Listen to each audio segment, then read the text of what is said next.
We're trying to pass as normal. We're not, you don't need it that guy. We just went over this. It's not normal. It's just different, and different is okay. Actually, different's bad. All Well, right, who wants? if you're Robert different, then maybe. But All right, who wants to be different and do the recap today? it's a great question. You know, actually, Last hold off for the recap for a second. Join me at the newly conjured roundtable. We're gonna have a little discussion. Last session sucked ass. I didn't have time to prepare too much for today's session, but I promise you things will actually happen. Instead of running around talking to humorously named NPCs who hint at barely foreshadowed lore. Anyway, real talk, guys. What are we thinking about the meta-narrative aspect of this whole thing we've been doing for some time? Are we wanting to bring back the parts where we talk about some of it beforehand, or are we really kind of over it and just wanting to discuss when it's actually over? The segments, that is. Each segment is over. What do we think?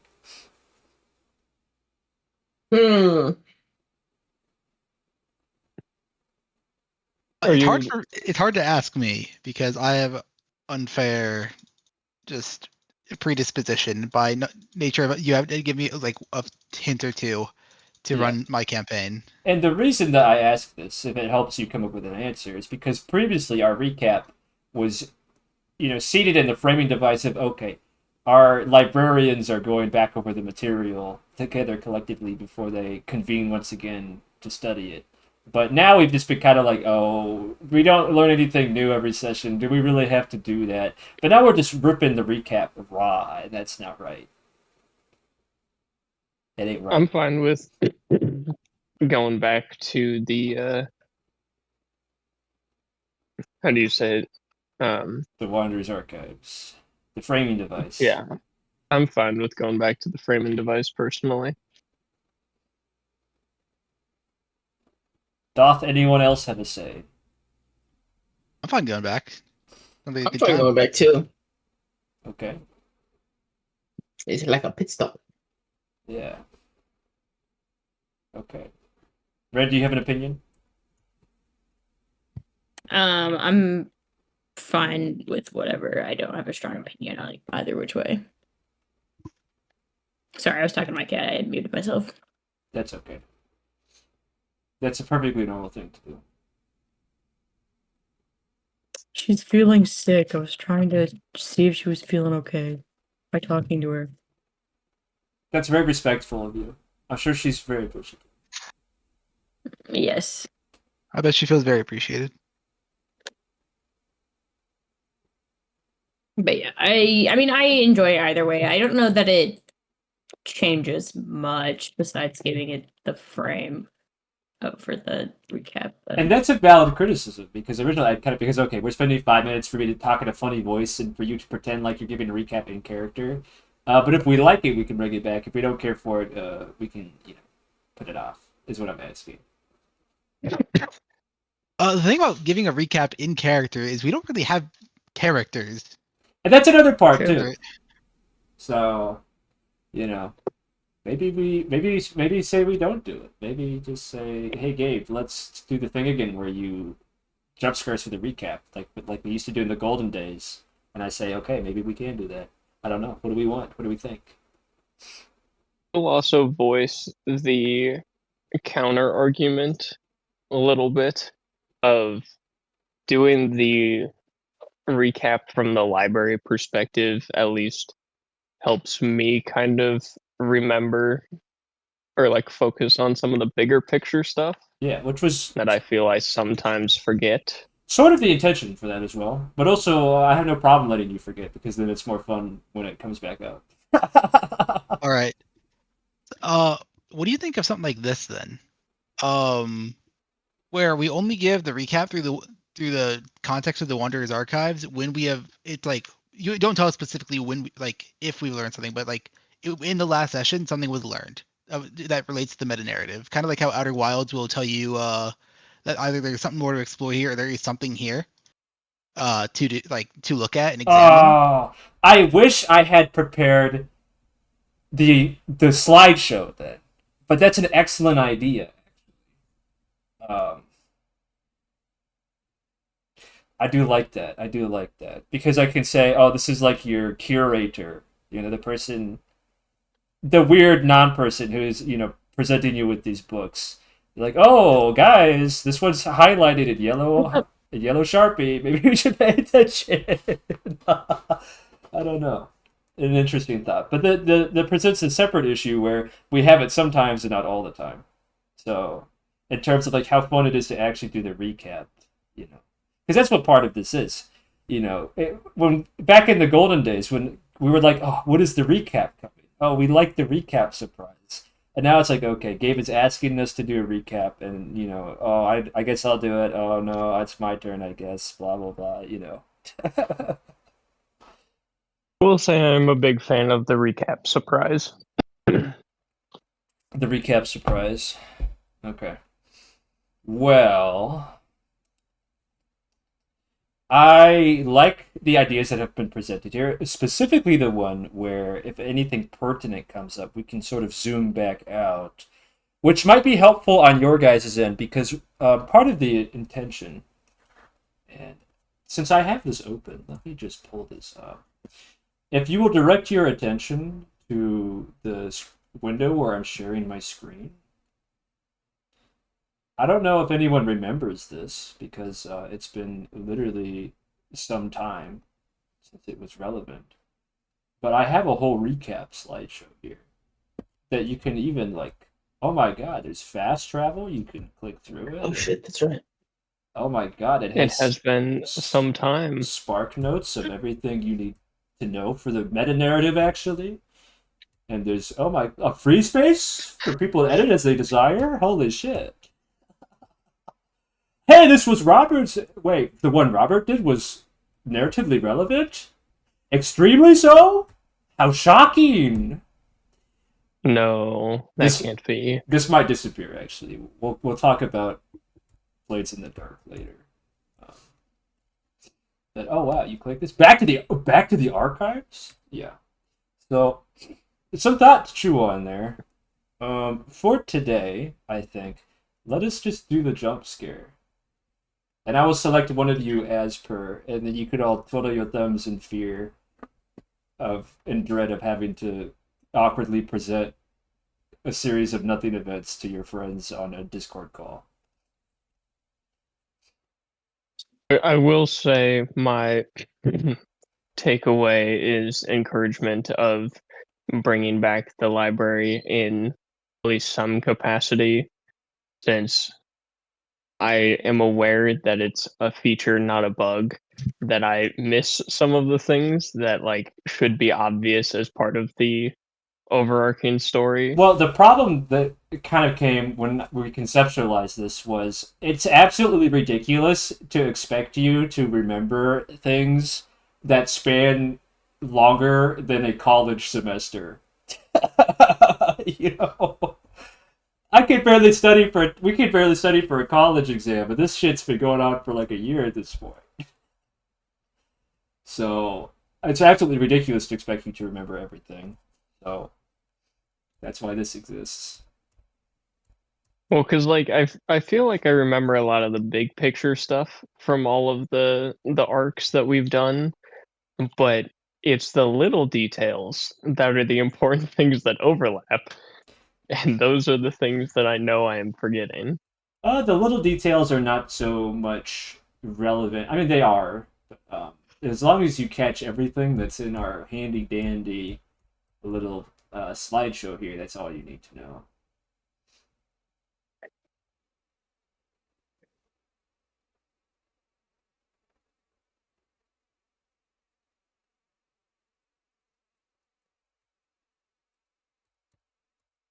Okay, anyway. I'll do some chewing on that, and if I have time, which I have not had much of lately. It's funny how that happens. I may reach out to each of you. I have a fun little idea that is kind of growing in my mind. All of you are running your own campaigns. Is that already kind of the thing? Yeah. It's mandatory now. Well, it was. Let's get player Interactive. consultation on as many of them, and if they want to run them, they can. That's what we were going. I want to so bad, but I also do not have an excess of time. No, as much as I would like to be able to dedicate. Nobody has time. And Brad, to be specific, if we were doing it, it would probably be the way where Robert and I did it, where I would write the setting and give you notes on, meta narrative tie-ins, but generally the plot would be mostly yours, and then the running part would be definitely yours. Yeah. I am still willing. I just don't promise the same quality. Well, no one's expecting the same quality. I mean, we're different people. It's going to be of a different quality. Yeah. Better, worse, different. Who's to say? Anyway, that would be a long ways down the line. And I think that's enough time spent discussing a deal that I got you all to sneak into without knowing how long it would actually take. Hey, what if we did a series of anthology adventures that would be loosely connected together? Like a Marvel, and then like a Marvel, it lasted actual real-life years and slowly degraded in quality. I don't think it's degraded in quality. Oh, you have no idea. Even if it has, it is not to the degree of Marvel. It's less of degrading quality and more of, instead of a Marvel flop coming out once every 2 weeks and there's 10 shows on Netflix, there is one Marvel movie coming out every 2 years. Yeah, actually, that is fair.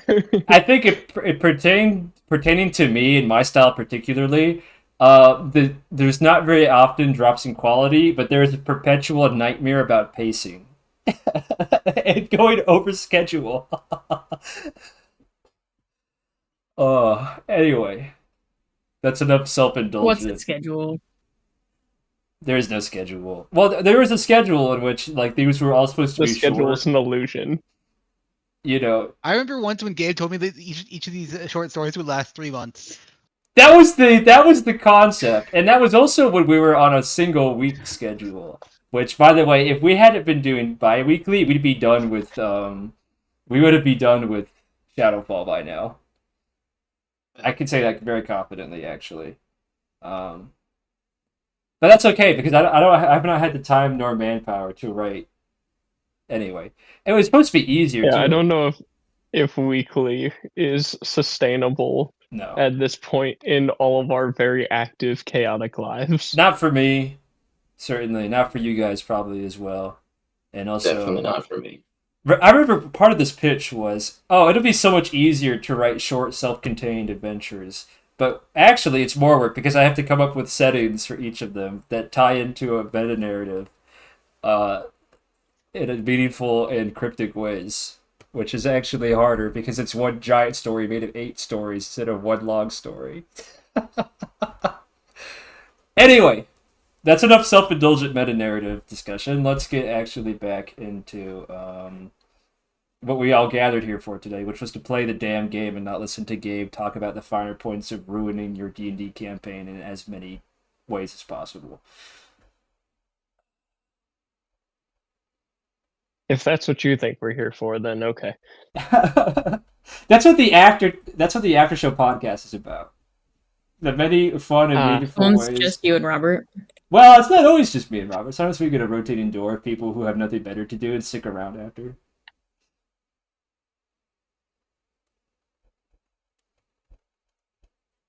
Play the music, Jim. Jim's finding the music.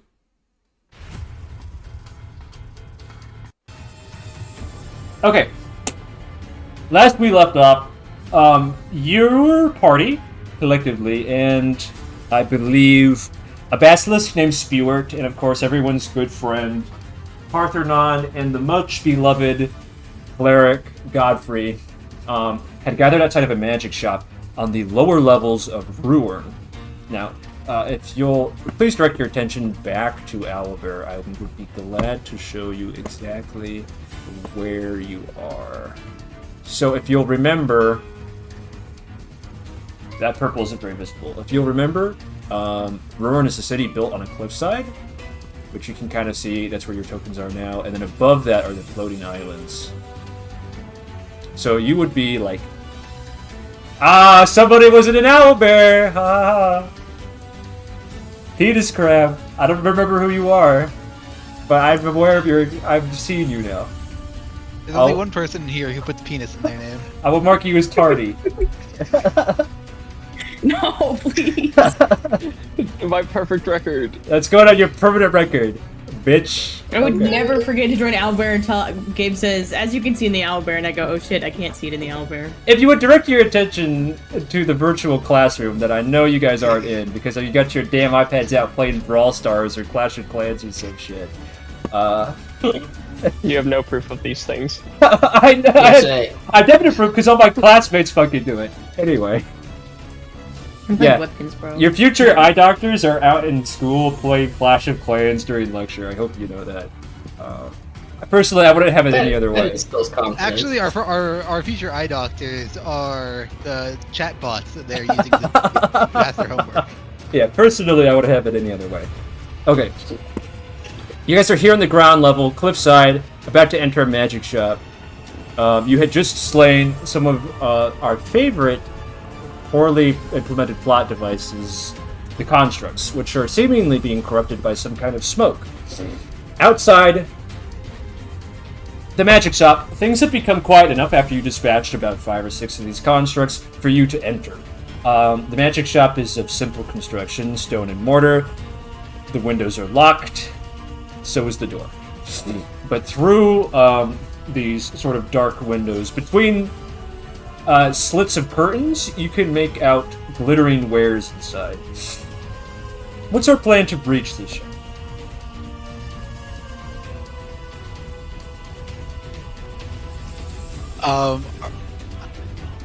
Can we just break the door down? You may certainly try. It's a magic shop. I will. Oh, that's a good point.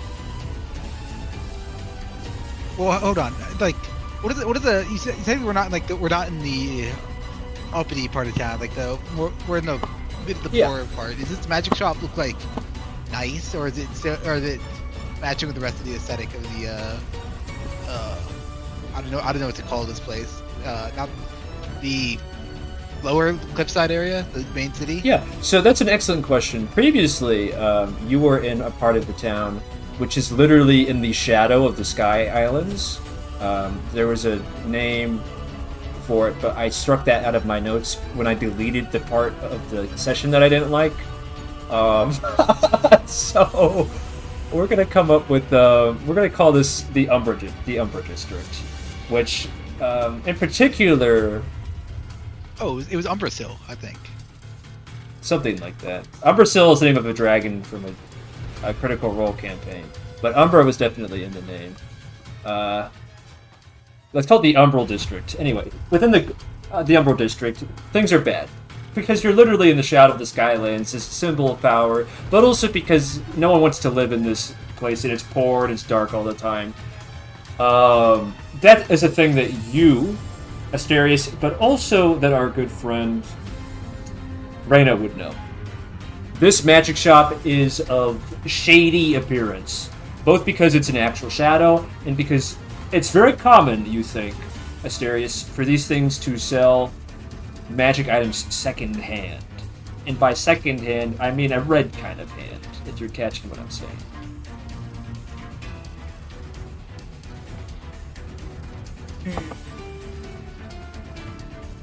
Thievery. They're selling stolen goods, typically. They're, what did you call it? A front. Fence. A fence, yeah.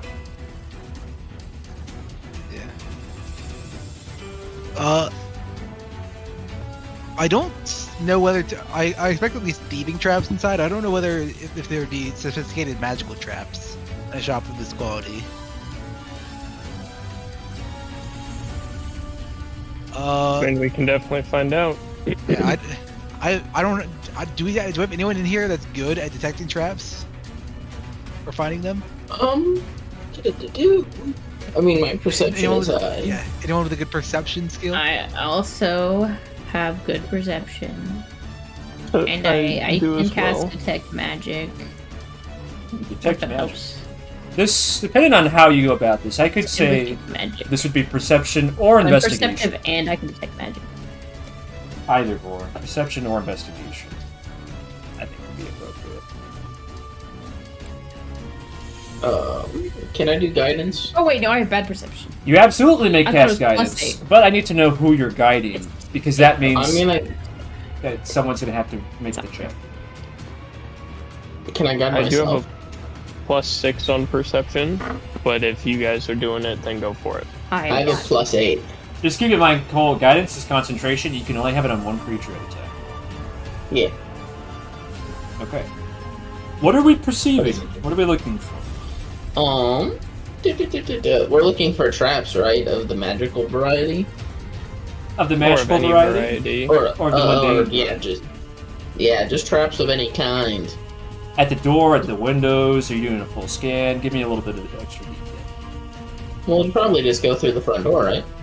Just the front door? Yeah. Alright, go ahead and roll for me. Add your d4 from guidance. So D20 and a D4. Bada bing, bada boom. Oh wow, that's. Oh boy. That's a 16. A 16. Oh. You tap your ear against the door, wrapping your knuckles against it. It sounds thick. Solid. Probably nothing inside the door itself. Running a claw. Actually, you probably don't have a claw.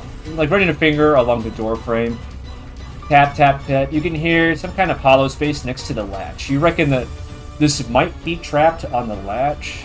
Maybe some kind of mechanism where if you turn the knob or attempt to open it without a key, it could trigger something. Probably a very simple and mundane mechanism. But a thought occurs to you. There is a tactic that your tribe has used in the past where you use a bait trap, a fake trap, if you will. A lot of the wildlife up in the Draclands, the wild north, is rather clever and evasive, and sometimes your tribe sets up traps in such a way that through avoiding one, your prey lands in another. This trap in this door strikes you as painfully simple, and you're not entirely sure whether you trust that it is the only trap. If that makes any sense. It seems to make sense. I mean, just a trap on the doorknob? There's so many other ways of entering this building. Least of all, breaking down the door, leaving the latch inside the door frame, while still finding ingress. I don't know. Seems kind of too easy. I would be sharing this information for everyone to. I thought you said misinformation for a second. And I'm like, what? Me when I'm missing. Oh yeah, the door's not trapped. Just, go ahead and open it. It's specifically you, Asterius. Yeah. Only me. You want only me to open. You're all gonna stand a couple feet back. I'm kidding. I'm kidding. No, I would share all of the information the correct way. Well, you said you could do a detect magic to maybe be a bit more thorough on a second look, right? Yes, I can cast detect magic. Ritual much is that? cast? Yeah, I can ritual cast. Unless we needed it to be speedy, but it would be nice to not have to use spell slot. We're not under any pressing time right now, right? Do we have 10 minutes? You're between waves of attacks. So, I mean, this is in not the the kind of city place you falling. can tarry long, but you're not under any kind of direct time pressure. Okay, let's just ritual cast them.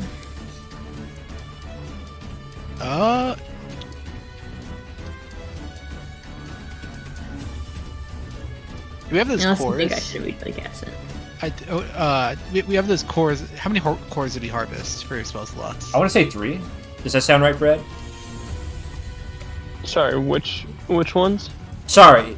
Brad had 1 with 3 spell levels in it. And then I'm going to say that Yeah. you...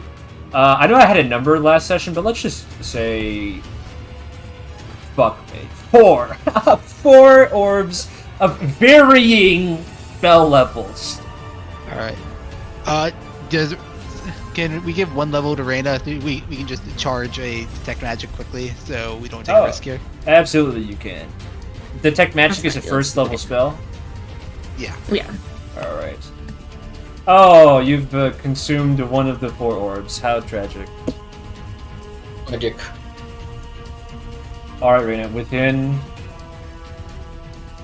by using detect magic, you're able to sense the presence of magic within 30 feet. It is blocked by, certain barriers, but none such that this, building would prevent it. Checking the description. 3 feet of wood is crazy. That is a lot. 1 inch of common metal is pretty doable, though. Yeah. But like a common house, that's X-ray vision. Well, you see faint auras. You don't actually... And it says a visible creature object, right? So you can sense presence, and then you can see aura on things that you can visibly have line of sight on. You can learn the School of Magic. Reyna, within the door frame, there is definitely a spell. You can roll Arcana check if you want more details, but I will give you the school. It is Abjuration. You can sense many presences from within inside the store itself, but of course, you're going to do that anyway. It's a magic shop. I'll do an Arcana check too then. Go ahead.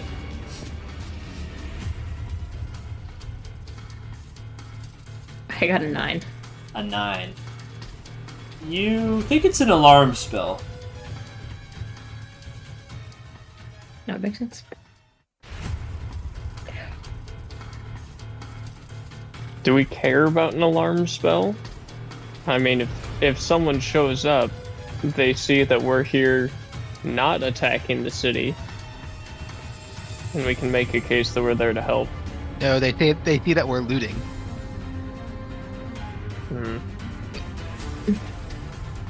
We can take our risk. There's a chance they've already fled the city or are like in a if their magic shop is successful enough, they might have a bunker or a place of safety for a hideout if there are a lot of secondhand goods sold here. But I don't know for certain. Paarthurnon is going to raise his head and say, "Anyone is going to miss a few items. It's their lives they would be treasuring at this point."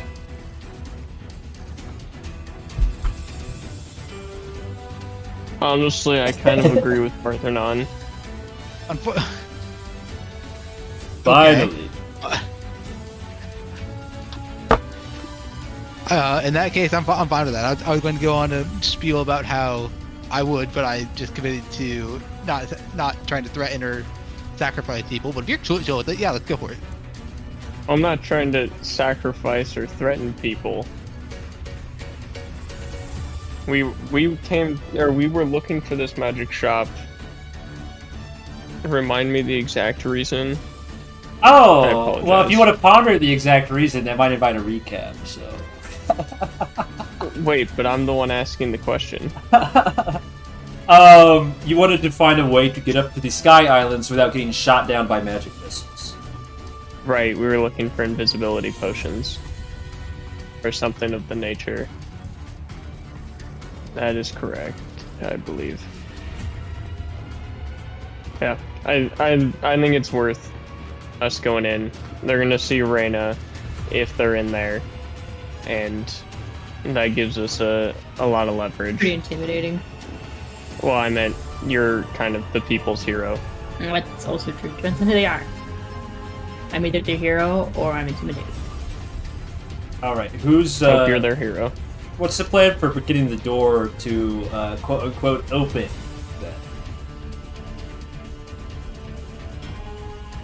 Anybody have Reyna? the knock spell?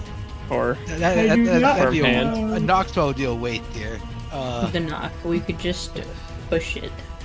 Yeah, I believe Reyna, unless it's magically reinforced, but it didn't seem like it was. I feel like a simple door should be able to be knocked down. Can I just kick it down? Athletics check, please. Nice. 20. You square up. You've kicked down your fair share of doors back in the day. You don't need to tell other people about that, though.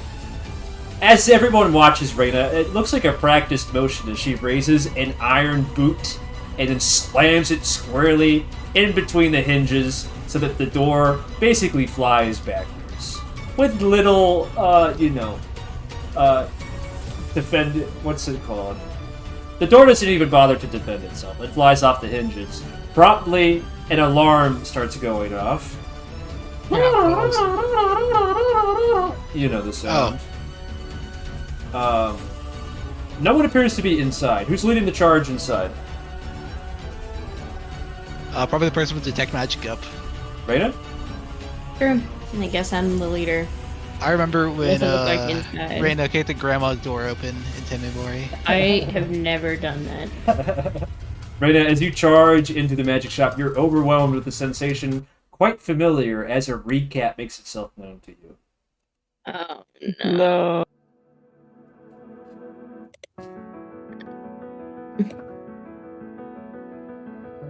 But the recap music go hard, so it's like, we hate it, but we love it.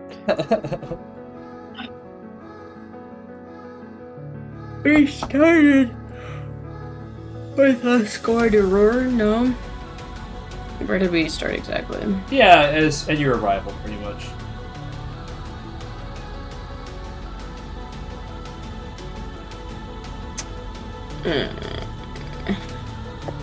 Remember there being a battle at the end. And I really don't remember what happened, so... Good thing we have a notes channel. Oh, man. Okay, let's look at this. You guys don't have an excuse when teacher does all the work. Oh, yeah! I forgot about the basilisk, yes. Sorry guys, someone hacked the notes channel. Yeah.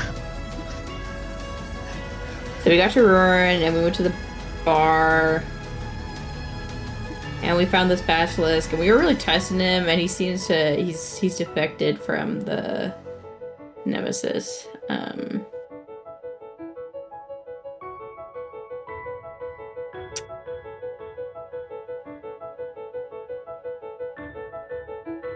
And then he tells us about Lord Davarius working on constructs for the Swordsworn. We send the Sky Island chain to meet said Lord Davarius. Yes, cable's cut short, there's an explosion, and we fight some constructs. And trying to find a magic shop to find spells to help me fly upwards. Not an invisibility spell.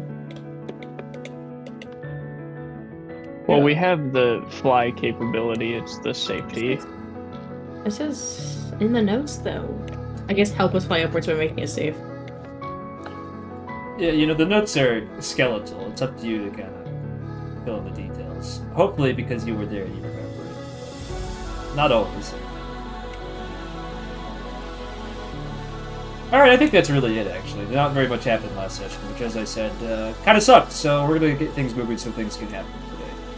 Thank you, Ren, for, you know, involuntarily volunteering to be the victim. I've voluntold. Yes, precisely. Okay. Because I cast Detect Magic.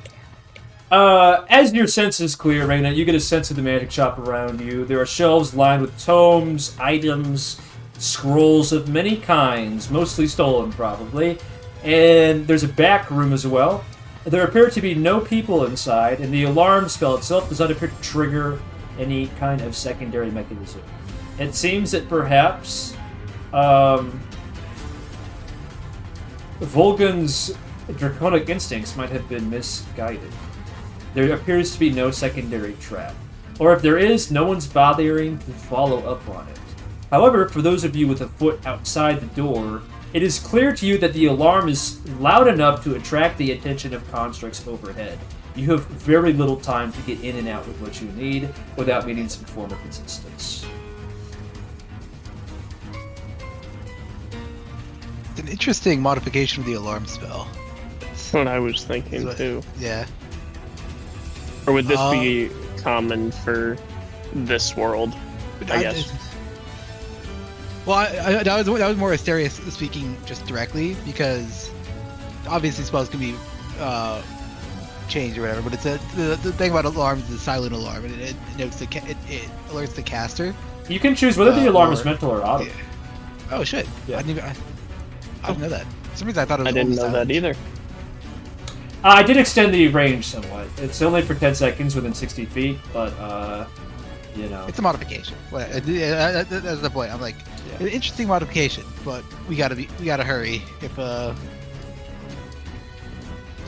And I will start quickly scanning through potions. Are any of them labeled? Oh, so I would hope that is an excellent question because there are 2 layers to that. Before I make you roll for search, I know.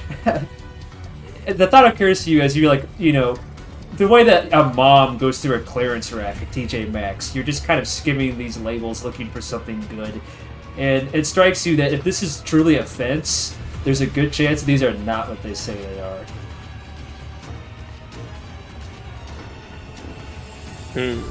Not without sampling them, of course. Anyway, let's have everybody make a check. To search, to appraise, to scheme. Let's get some dice moving. That's the element of the game. may I make an investigation check?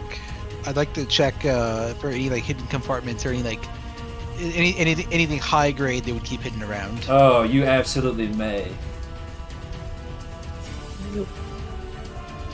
Close, but that is a 23. Alright, let's do this simultaneously. Let's get some other people throwing some dice at. I would like to, using my magic experience, being that all of mine is using crafted and manufactured, less of the innate, I would like to see if I can recognize any potions for distinct colorations or smells or something along those lines, not just going off of the label. Absolutely, you may. I would like to argue a tools check, going off of just what I've worked with. I find that acceptable. Alright, Vulgan, Reyna, what are you 2 doing? I would like to use medicine to look for any magic items that might be beneficial for healing in the future battles to come. I do like that. You may. Medicine? Oh wait, do I still have guidance? No, guidance is the one time. You could ask to cast it Okay, again, I thought but so. Another time, maybe. That is a dirty 20.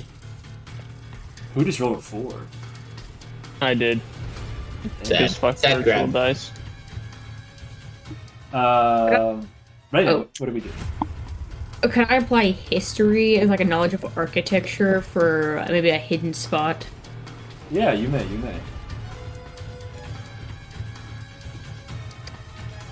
22. Okay.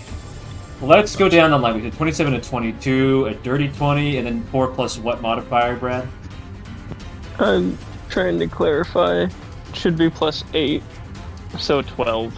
Plus 8, 12. Okay, 12. With a 12, you're kind of going through the potions, uncork, smell, uncork, waft. Actually, we're wafting. You know what a waft is, Brad? We're wafting. I passed chemistry class. Okay, very good. I don't know who remembers what. We're wafting. It's very dangerous to smell potions directly unless you suffer their effects. Definitely, some of these have had red food coloring added so that they appear to be healing potions, but actually they're not. A lot of this smells like just normal liquor, but you do find something that strikes your eye. One of these bottles that claims to be an invisible potion doesn't have anything in it, but as you open it, you definitely smell the familiar kind of ethanol smell of an invisibility potion. It seems that whoever brewed this made the potion itself invisible. A rookie mistake, but that doesn't make it any less effective, supposedly. There's enough for at least 3 draughts in here, so you could pass this around to 3 people and get them invisible. We'll take it. Just make sure that, the 4th person who gets the empty bottle knows that there's not actually anything in it. We'll get there when we get there. As we are going up and down the line Vulgan looking for healing items. You do see potions of many colors, one of which your good friend, Ithos points out, dude, that's not actually a healing potion. That's someone put, a Shirley Temple in a potion bottle and wrote something on the label. You do find, I would say, let's see. One level 1 healing potion and one level 2 healing potion, both of which are genuine. Hang on a second. What is this? Just a bottle filled with red paint? You said level 1 and level 1 and 1 level 2? Yes. And on top of that, you find something particularly interesting. That is? A rare bundle of smoked red herbs from your motherland. Ooh. The grass in your motherland grows red with strong pigment meant to resist elemental damage. This bundle of herbs, if consumed, will temporarily grant someone resistance to a given elemental damage type. 10 minutes. What does given mean in this scenario? It means that he needs to either have someone with a sterner eye appraise it, or maybe it's of the person's choosing. Right now it's unknown. Okay.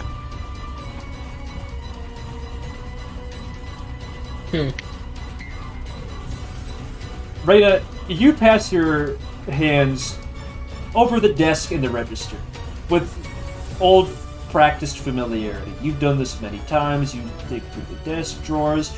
They always have a false bottom. They always have a false bottom.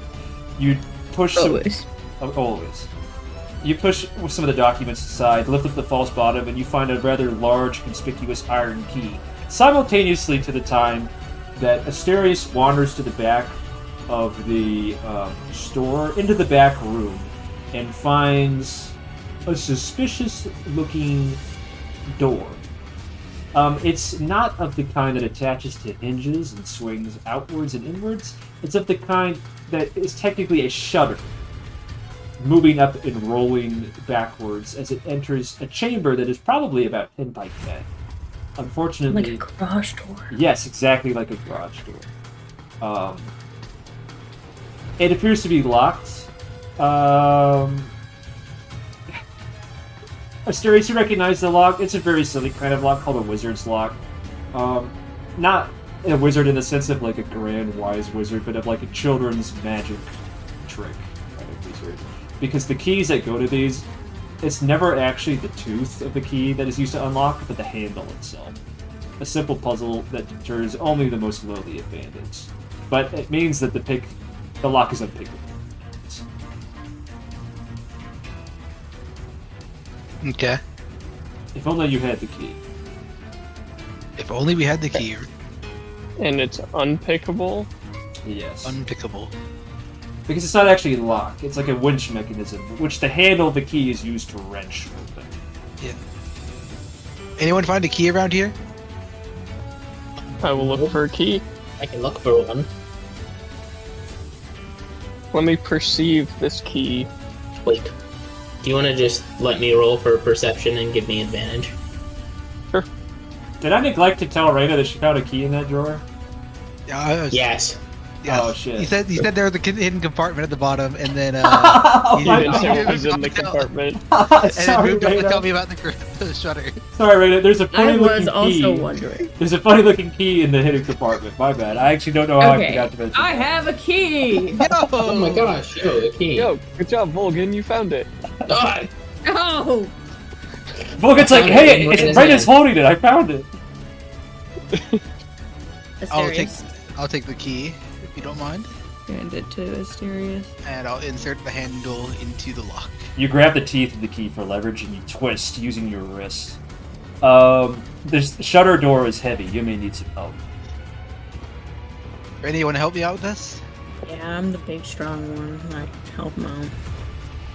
Okay. With a creaking whine, the shutter grinds open into an enclosed holding space where you see what looks like a fish statue. There are 4 seats inside of it. This is a Saltjammer. if anyone remembers, one of the members of the Scholars Celeste took you on a joyride in one of these the last time you were here. They're flying machines that run on salt.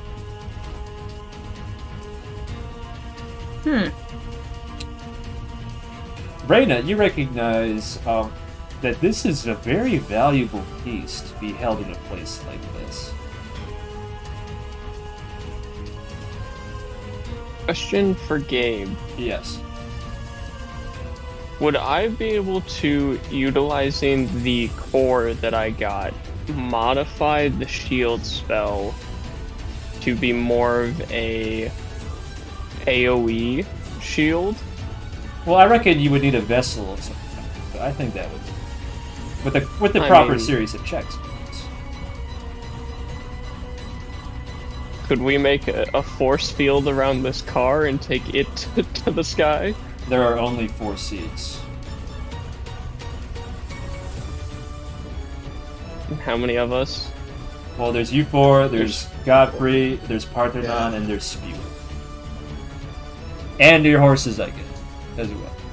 And also the dead, disembodied head of Numeron. Still on a floating disc. Alright, well there's 4 of us. Or 4 could take the car, 3 could take the invisibility potions. I know we have multiple ways of flight. And our concern was primarily surviving the trip without flight being broken, but if the 3 members flying on their own aren't visible... I think we don't need to flight if we're invisible. I think because the chains are climbable as well. And the worry was just that it would take a little bit. I think we could dedicate time to the Saltjammer, and then have the remaining 3, whoever we choose not to go, take the invisibility potions and climb the chains that way. And then reconvene. I would need to be in the car if I'm trying to do this. And of note, Mythos. Shield. A window in the front of the store breaks open as a magic missile screams through. You definitely don't have time to do this now. We're gonna have to do it live, basically. If you want to modify... Fuck it, we do it live. The spell orbs, the construct cores, and the Saltjammer, you're gonna have to do it live. We could also just take us, and... Yeah, also in theory, you could like hide someone in the trunk, and then the 3 of you can be invisible at a empty Saltjammer. That could work too. Because magic missile requires a target. Needs a target. Yeah. And for anyone wondering, it was Godfrey for the one that jumped through that window back there. It was Godfrey. He was the target. He goes, ouch! What about Paarthurnon, Godfrey, Spewart, and Spewart? Everyone's favorite, NPC Spewart. I love Spewart. I struggle with his name because it's Spewart. It's Stewart with a P, man. It's really not. I'm aware. It's just dumb.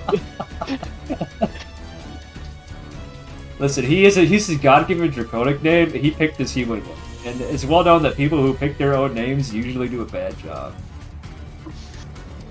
This is not a false statement.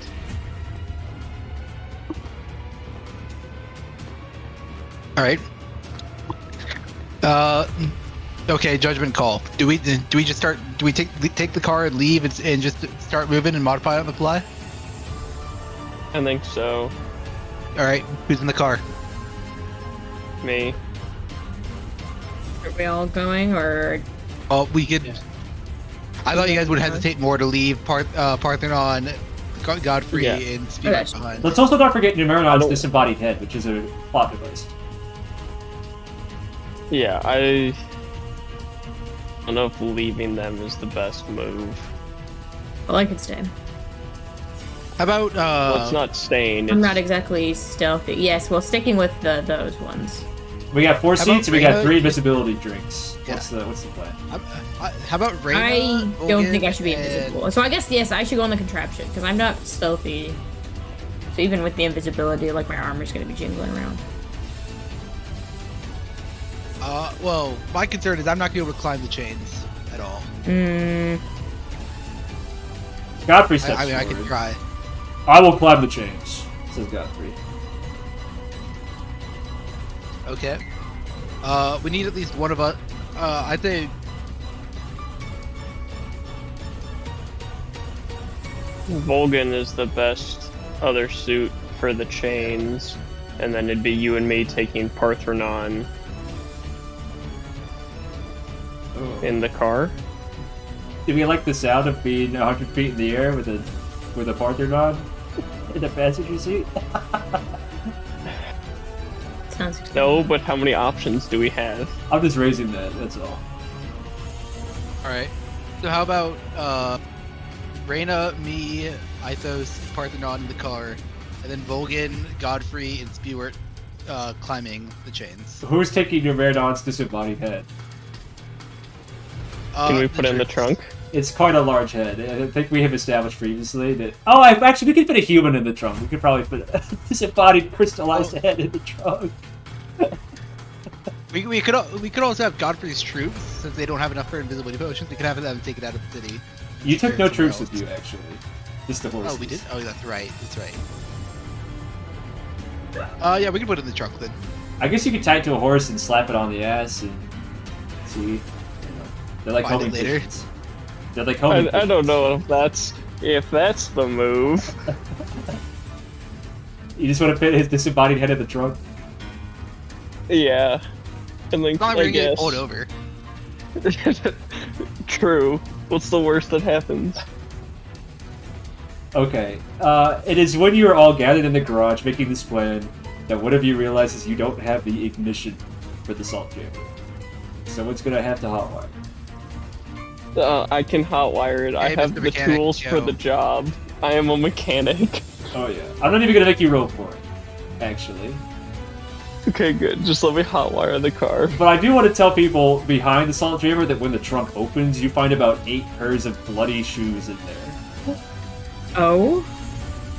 Dude, don't even bother removing them. Just put them over. Just lay the head on top of it. The crystallized head on top of it. Reyna, your detective's mind puts it together. This car is not for sale. It's made for fencing and getting away. Oh, I was thinking trafficking. No. Although these are Yeah. definitely people who crossed the wrong path and put in a car. You know what I'm saying? I was thinking this is like a one of the upper councilman's fronts, and they run the shop as like a side business, Oh, which is why they had them as powerful as the Saltjammer, or as rare and expensive as one. it's definitely a nice enough jammer to belong to one of the judges. That's not out of the question. But is it currently his or was it stolen? You don't know. It's a corrupt judge. Obviously. No. The only I don't- explanation. I don't think we have time to ponder it. No. We do not. All right. One last thing. Someone. Okay, sorry, I'm articulating. Ithos, you know better than anyone else. You got to check the fuel tank. There is these things run on salt and water vapor. It's only about half full. If you want to fill it back up, you're going to have to improvise or search the store for salt water. Which, at this point, it's being peppered by elemental, artillery. So someone might have to take some damage if you don't want to make the risk of running out of fuel. Or someone's going to have to dig into their pockets. One of those two. Gotcha. And I think we're just gonna have to improvise. Yeah. Sounds good. Robert, do you have the spell Create Water? No. I do not. I do either. The clerics might, or the cleric. Brandon, do you have Create Water? No. Godfrey blushes slightly and then says, I don't know the spell, but I can definitely make some if you need me to. Alright, perfect. Godfrey's trying not to piss himself, but we have our water source. Oh dear. Does that count as salt water? It's water. If we add salt to it, it You gotta does. put some salt in. And if I need to spend the salt, that's the resource, oddly enough, that I have of the two. Alright. As main characters, we never need to pee. Somebody sent me a message. Okay. Godfrey disappears very briefly into a dark corner in the garage, and then he reappears holding a full flask. Good enough. Alright. Alright, let's make our way. The car needs 5 more grams of salt. Who wants to make the payment? There's 4 of us. I can spend 2 if you guys are fine spending 1. I'm kind of broke right now after that big spend.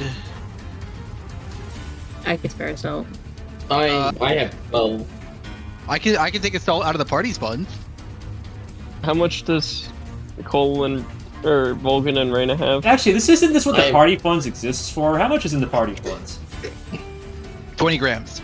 Yeah, just pull from the party funds. Yeah. This is exactly what that's Party for. fund. Yeah. That works. Alright. All 5 grams are coming out of the party fund. Sick. Alright, and then one more time for your DM who has no short-term working memory. What are the split groups? It is Asterius, Ithos, Reyna, and Paarthurnon with the court with Gamernon in the back, in the trunk, and Spewert, Godfrey, and Vulgan are climbing the chains with the invisibility potions. Perfect. Okay. An excellent way. Wow, what an excellent way to conveniently split the party. Okay. Oh, did I say that out loud? No, we all know it. It's not a secret. Let's not pretend that it is. Okay. So, this is how this is going to look. I am going to need a series of checks for each pool. The first pool will be the jammer. We'll do the old classic of... Let's see. Add roll result to 100, roll D100. Your challenge will be, of course, either creating the spell barrier or shooting down constructs before they can damage you.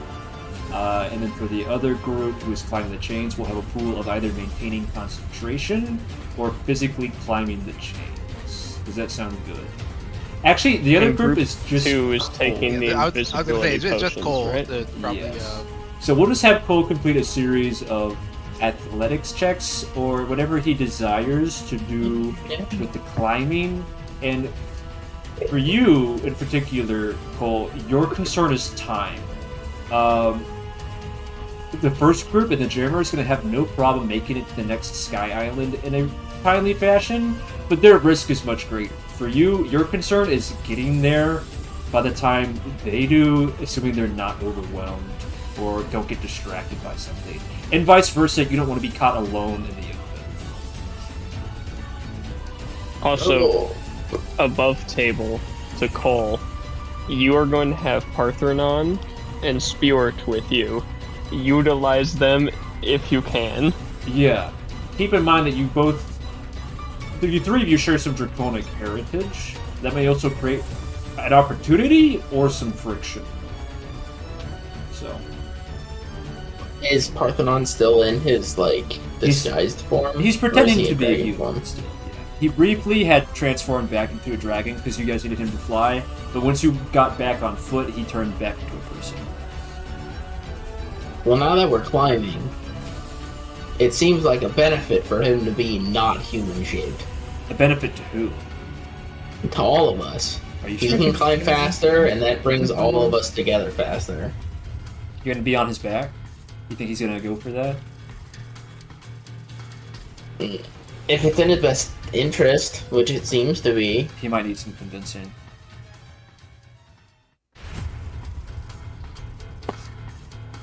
Man. Okay. Paarthurnon, do you think you can climb this faster if you were in your true shape?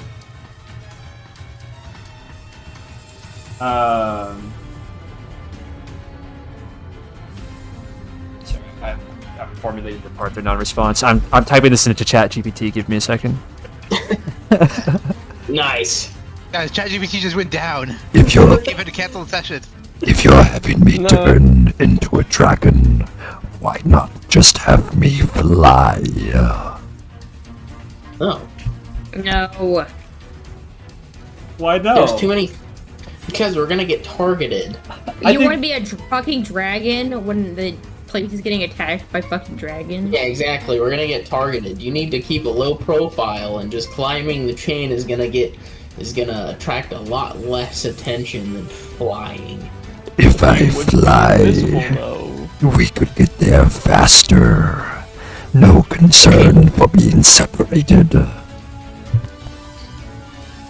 Okay, but if you fly, there's a chance that you get swarmed by the flying constructs.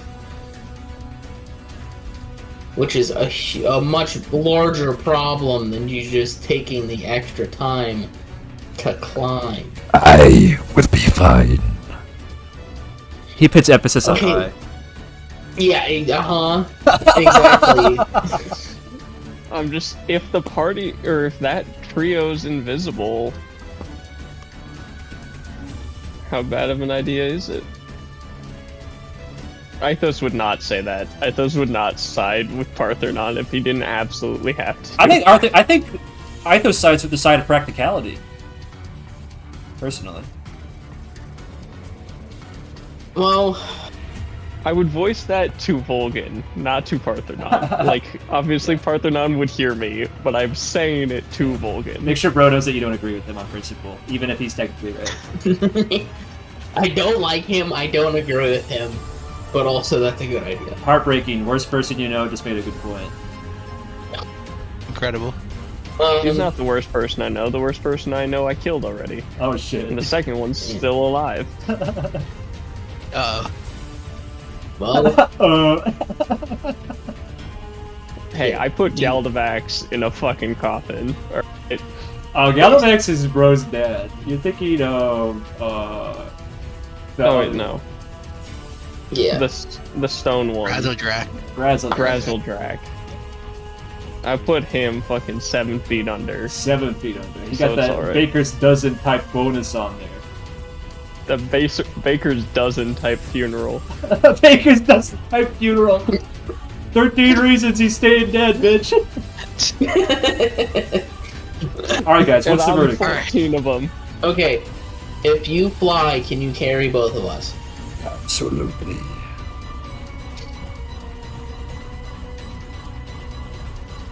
If this goes poorly, things are gonna happen and it's not gonna be great. So just do your best, okay? Why would it ever go poorly? I have no reason to hate any of you. Is he just lying to us now? Okay, whatever. Just I'm gonna climb on him. Turn into your true form. You climb on him and then tell him to turn? No. No. I didn't want to say it. I jump on his back Buzz? like he's gonna give me a piggyback ride. Buzz? I say, transform. Yep.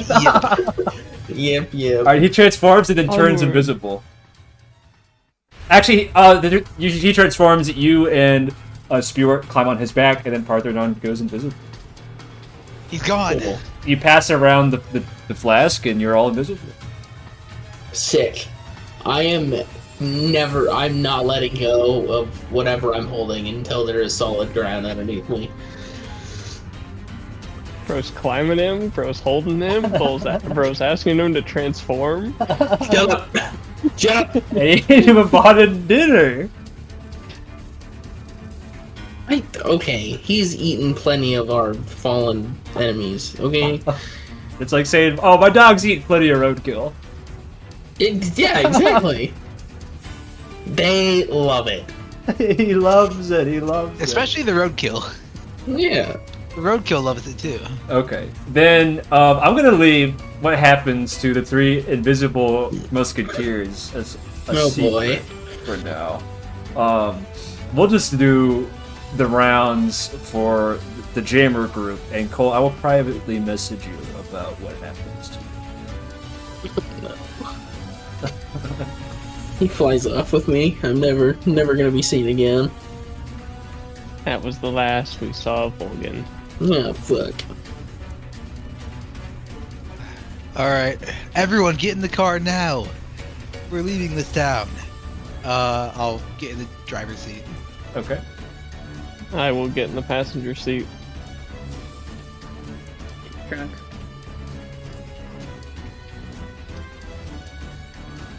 All right, and then God. With the head. I like how Godfrey's like, I will climb the chains. Then I was like, no, Godfrey, get in the car, bro. Come on. Get in the car. We know you're geriatric acid going up those chains. He did offer to climb the chains. I His forgot ass about is that. not going up the chain. His ass is not getting up that chain, bro. Look at him. Maybe you wanted Stewart in the car. He's got the football knees. Okay. Right. Alright, so you all know the drill. Everyone's favorite stupid little skill challenge. Okay. We have... I love this skill challenge. I'm glad by you the do, way. because it's very, actually... I've been trying to convince my Wednesday group to use it instead of our DM going, everybody roll a random skill, and then no one knows what happens, and then we just die. Here's your number. 80 for shield. And... let's make a 40 for constructs.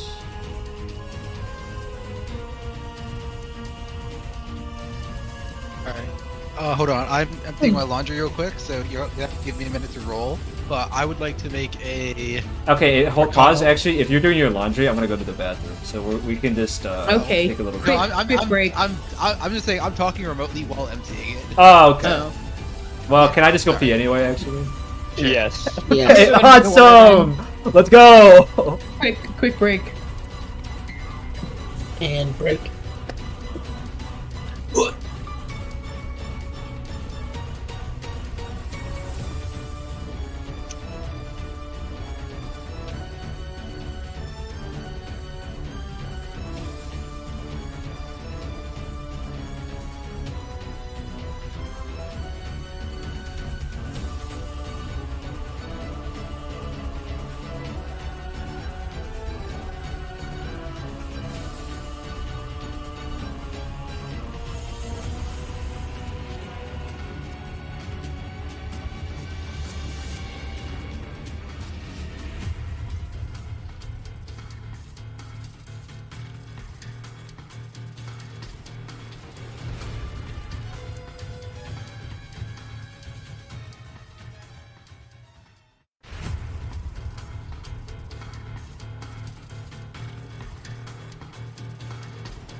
Hey, you know you guys are My- friends and you can talk even when I'm not here, right?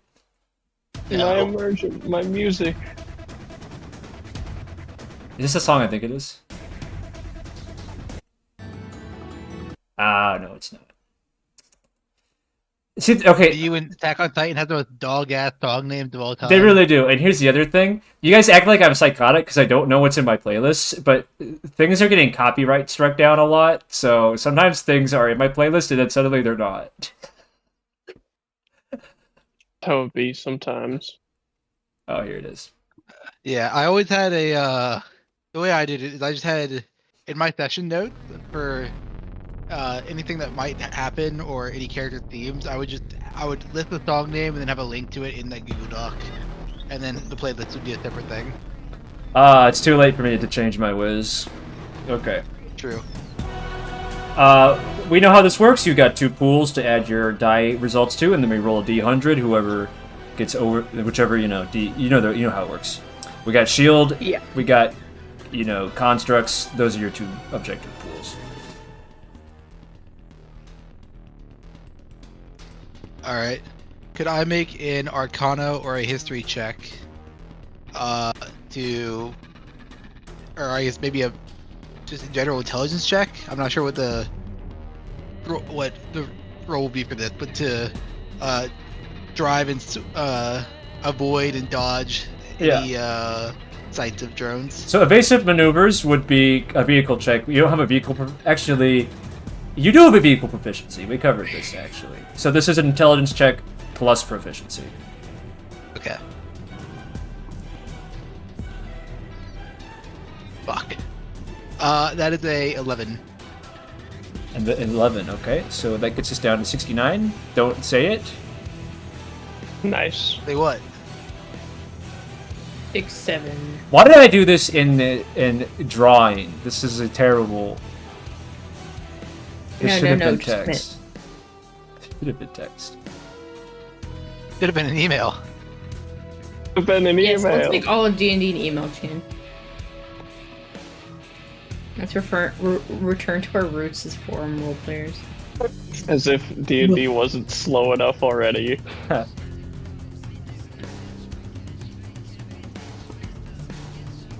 Okay.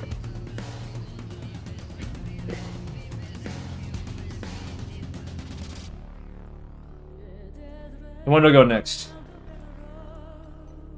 I can. Fueled by the power... Okay, actually, first question. You don't have to answer if I wouldn't know. How many rounds are we trying to beat? Do we have a concept? Yeah, so here's how we're gonna do this. You gotta beat this check 3 times. Every time that you don't make it, nothing happens, but of course, if you don't roll over this, then you'll also take damage. So you'll have to degrade this low enough so that you can pass 3 times. Anytime that you don't pass this as well, you take damage. It's that simple. And the number goes up each round, presumably. Yeah. It will actually. It will. Each number will increase in difficulty as you pass. If you fail, it will stay the same. Just to Then keep the tempo moving. For round 1, I am going to utilize a charge from my staff of shielding, actually. I'll expend a charge from that, and using my tool experience, my mechanics experience, and my magic mechanics experience, try and basically spend that shield spell slot into the vehicle. Okay. Between like the 3 orbs we have left, I'm going to say that you have about 5 spell levels. How many are we channeling into this in this moment? We'll channel 1. I for think you should this channel one. more. I think you should. Assuming you're not 'Cause we going to roll this again with the spell charges, I think you should do like 3. Also, can I just check something real quick? We're going to. Oh, do I have to? We're heading to meet Lord Davarius, right? That's still the Yes. mission. Okay. Yeah. Can I not do the same thing each time? Because I guess my initial plan was to try and do this every time, as it's part of the mechanic for getting us up here, and then just increase the amount of charges I'm using each round as the DC gets higher. You may. If that's not too metagamey. You may if you want. It's not a metagame. It's resource management. I'm trying to remember what we did for spell levels and in terms of score for this. Did we use spell level as a modifier, or did we say you could roll it? I thought it was a modifier. Yeah. I'm pretty sure it was just like you get the bonus equal to the level. Yeah, that's And quite it's a spell casting small. check. That is quite small, though. We'll say in this instance, I'll give you 5 per charge. So you have 5 charges total between 3 orbs. What if you just use assault equivalency? Like a. That's a or like genius full idea, actually. I have that right here. Give me a second. Alright, so you have 5 spell levels collectively. The score will be what it's worth in gold. Sorry, in grams. So, you know, obviously the more you spend at once, the higher the score, but also it could be strategic to spread it out. It's up to you.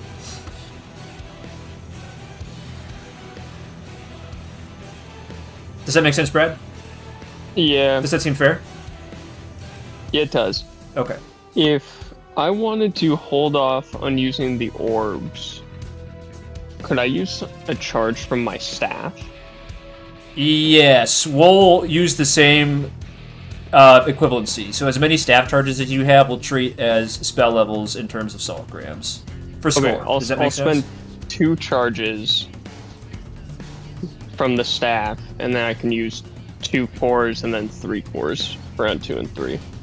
Okay, so that's going to be 4, 4, and 4 in terms of modifier, right? It'll be 4, 4, 7. 4, 4, 7. Got it. Okay. So, tool check or a spellcasting check plus 4. Do you Well, want make it sure to be to- tool or spellcasting? I say this is a tool check. Cole, make sure to check your DMs as I'm sending you messages. I'm reading them right now. Okay.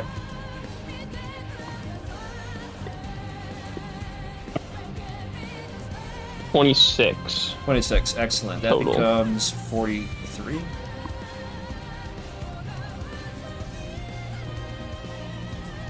And then it should be plus 1 because I'm powered up by my anime of choice.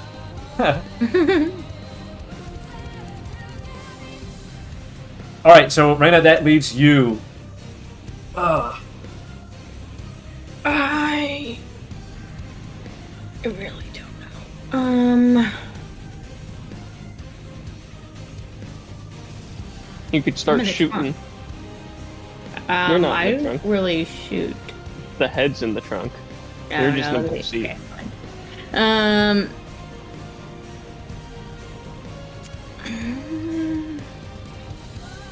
Yeah, I guess I can just shoot. I have javelins to throw. You could also borrow somebody's gun or crossbow. I mean, it's not like they're using it right now. You could borrow my gun. If you don't have proficiency, that's worth considering.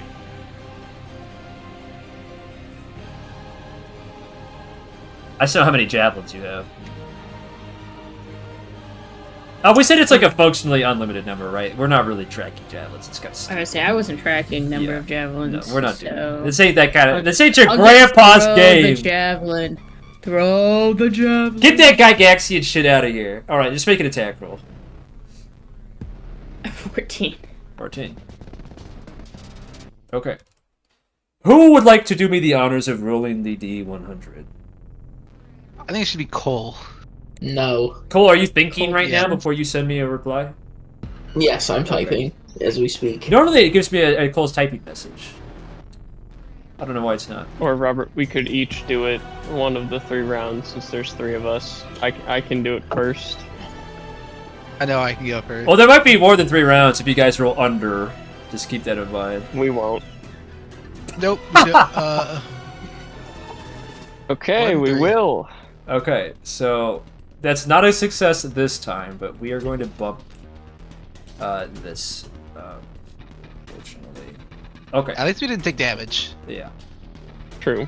So, as the 3 of you work together,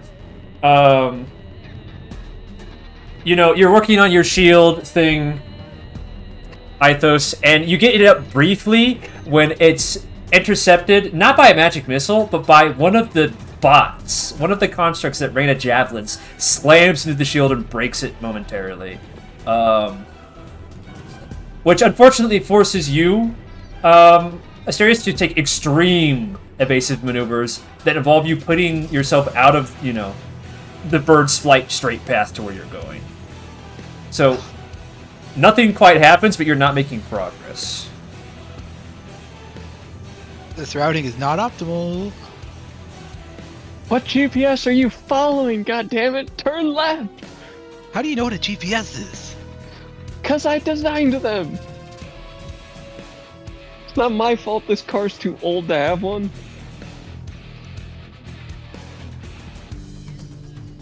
I can alright. go first since my plan is the same. Just keep working Go on for trying it. to get these shields operational. That is the exact same roll. That's another 26. 26. Nice.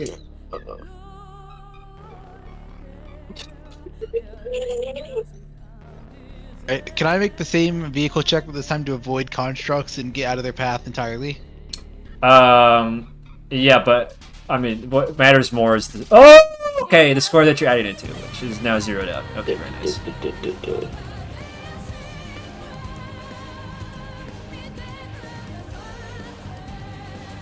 Okay.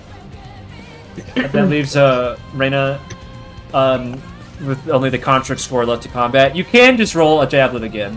You know. Oh, I said I was doing it to avoid the construct. Oh, I see. I needed you to specify which score you were at. Well, I said a vehicle check.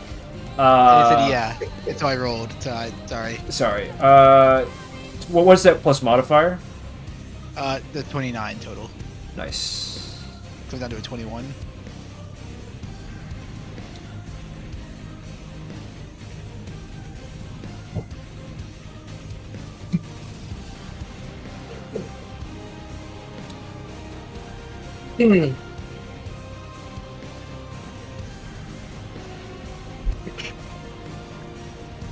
Okay, Reyna, that leaves you. Which score do you want to accommodate here?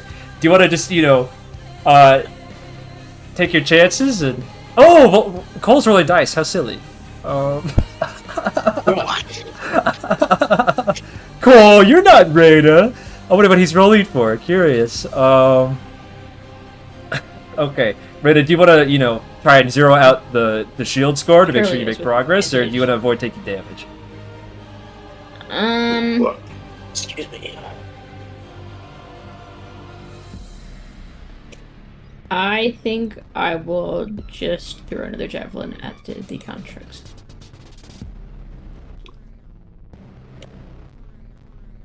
$24. 24. Very nice. Zero out the construct score, you said? Just double checking? Yeah. Okay. Who would like to do me the honors of rolling the D100? I got it. I'm confident on this one now. That's a 100, before anybody freaks out. Nice. I'm pretty sure that's a 1 because the 10 the 10 plates. Was No! One Actually... plate was a 1. Pause. Yeah. Okay. I'm staring at actual it. one. Wait, so how would you I'm roll? staring at it, and I rolled all zeros. It was 100. I'm staring Oh, at 100 would be a on my 10. screen. 100 zero. would be all zeros. 100 All is all zeros. zeros, but then we rolled a 1 instead of a 0. It becomes a 1. We got the lowest possible roll. No, he's right. That's... Okay. Yeah, no, I'm staring at the 1, so... I guess we should have zeroed out the shield score! Fuck! Okay, well, no one's taking damage, at least, again. Well, none of you three. But we're not moving. But you're not Or moving! is. Once again! It calls out. Reyna is throwing dead constructs in the path of the jammer, and, we might have to have a little discussion about it. During the heat of the moment, distantly, you see something dragon-shaped in the swarm of constructs, smoke, and islands. Through the heat of battle and the fog of war, a light and blue, green, and purple flame. It's a familiar spell. It's Vulcan's Fairy Fire spell. What is bro doing? Don't worry about it. You see distantly Paarthurnon's outline, not flying towards your destination, Lord Davarius' manor, but towards the origin site of that explosion. Wherever those constructs were hiding, Paarthurnon is making his way there and taking your half-blood with him. Classic Paarthurnon. It slowly dawns on the three of you that maybe letting the party's pet villain go invisible while having access to his full power might not have been the best idea. That was all Vulgan's doing. Thankfully, it wasn't okay. First of all, Rita, this was a party decision. You can't put this on Vulgan's shoulders. No, we can put it all. We can put it all on Vulcan's shoulders. Second of all, Let him be the full dragon. He's a bad dog owner. He puts him on a loose leash. first he tried to mount him, and now he's turning his dog uninvisible. Jeez. Okay. Thankfully, it's a potion, so nobody is going to go uninvisible from getting hit by magic missiles. But Paarthurnon is, you know, for lack of a better term, he's Vulgan's ride. If he goes down, Vulgan's going down too. That may require diversive action. Anyway, Vulgan, we're going to include you. Now that you're visible, you have your own special objective, which the others may sidetrack to help you with if they so desire, which is to deal with Paarthurnon. This mother. What are the possibilities that Paarthurnon or Vulgan is fully in control and just seeing that we are not making any progress, so him and Paarthurnon are making a diversion? In a brief moment of clarity, Vulgan, you can see between very fire flame wings that your friends are caught in what seems to be a stalemate. Because they're flying upwards at constructs that are falling on them as they're dying. It's very unfortunate. Who could have seen that coming? This motherfucker. Now, I want to make this clear to you, Vulgan. The methods that you want to deal with Paarthurnon are up to your discretion. You can attempt to talk to him, you can try to beat him into submission, or, and I'm going to point this out, you've got good leverage on him right now. Maybe, if you can convince him that you do. It's up to you. Yeah. Okay, gang. For the people in the jammer, avoiding constructs is going to become increasingly more difficult as time passes on, of course. But your ability to make progress is only 17 right now. So it's quite clear. Although the threat is looming, the immediate threat is low. Is what the score is telling you. So, Question. I know we're gonna have to make multiple shield checks or pass multiple shield checks. If we zero it out this round, can we get the next number immediately and start working on that in the same round? why not? We'll say this is shield, and then here will be shield +1. Because that carries its own inherent risk, of course, of, if we don't deal with the incrementing score construct damage, who knows? Yeah, so we can work on shield +1 when shield is at 0. Yes. And let's move these out this way, and... Oh, Paarthurnon, he went out there. He's taking them with him! Surely Vulgan has this under control, guys, It was right? here. No, not Lumer. Lumer, that's right. No, right here on Uthern. Alright. Thank you. Surely Vulgan has this under control, right? No. Yeah, we trust him. You just keep working on the shield. Well, gang, what's it gonna be? Okay. Paarthurnon, here's the deal. You are now visible. If you do not turn around and help the rest of the party, there is a very likely chance that everyone dies, including you. You would never risk your own skin just to take me down. You're already visible. Oh, okay. Make, are we taking an intimidation check for this? Persuasion? Neither of those are very high. I would give you advantage, because you're making a good point. Let's do just persuasion. I'm not trying to intimidate him. I'm just trying to point out the facts. Okay, I like it.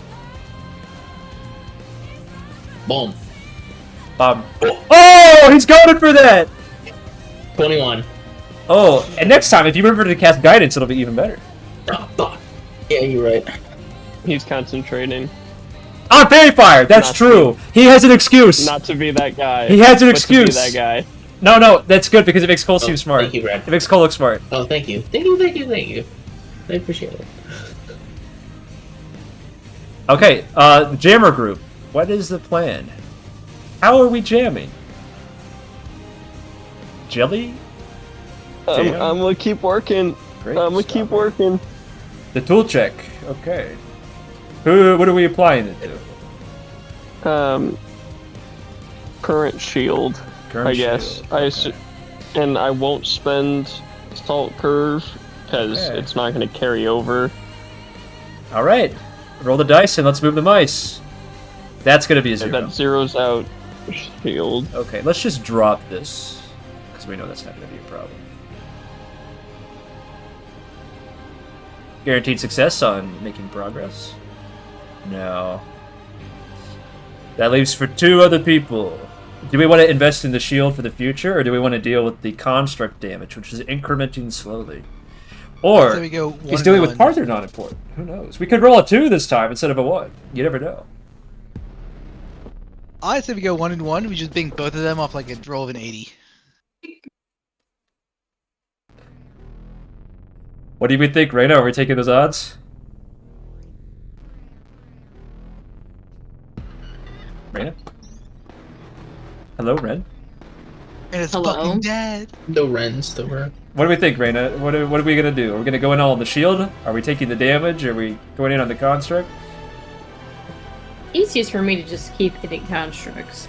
That's been going so well for you, so. I have. Please well, stop man, it. last Please time stop I did that. having them hit the car. Hey, how is that my fault? I could. No, actually, if I lightning lure them, that just pulls them towards the car to hit us. Or you could use it Yes, as it like would. as a meat shield as well. It's up to you, really. What do you mean it's a meat shield? Use the body to block more missiles. Are you telling, like, pull them towards myself so I get hit by them? You're not lightning luring a magic missile. You're lightning luring the construct, who then will serve as a living shield against more missiles. Is what I'm saying. Hmm. Yeah, sure, why not? I can lightning lure some constructs towards us. So that's a spellcasting check instead of an attack roll, which, That's fine. depending on your Still score, both good might rolls. just be the same. Yeah, I think they're about the same. Okay. Are we doing a vehicle check for the future shield, Asterius? Yeah. Okay. Please roll your dice and move the mice, so to say. 11. 11. Move the dice, move your mice. As they Everybody say. gets hurt. Everybody gets hurt. That's not how the quote goes. Bob the Tomato would never That's how say my that. quote goes. That's how my quote goes, he says. That's Bro- what I'm saying right now. Bro thinks he's a vegetable. What's the roll, Raymond? Oh, I didn't roll. You know what would be really funny? I'm 24. You know what would be really funny? If we made Cole roll separately, his D100 separately. No. Secret I think that would be D100. pretty funny. Cole's suffering all on his Wait. own. I have to roll a D100 against a 14? Yeah. Oh, I okay. rolled a that was- 1 last time. that's fine. So Okay, if he's You're feeling so roller, confident, let's let him do totally it. safe. Derek group, roll your It's a roll by D100, and then we'll have Cole roll his D100 out. Oh, Low on it. Ren's roll the D100. Splendid. I'm rolling it this time. Yep, it's just against the construct score. So we're gonna see if you guys take damage this round or not. Nice. 74. Are we sure we can't get a second round of shield? Damn.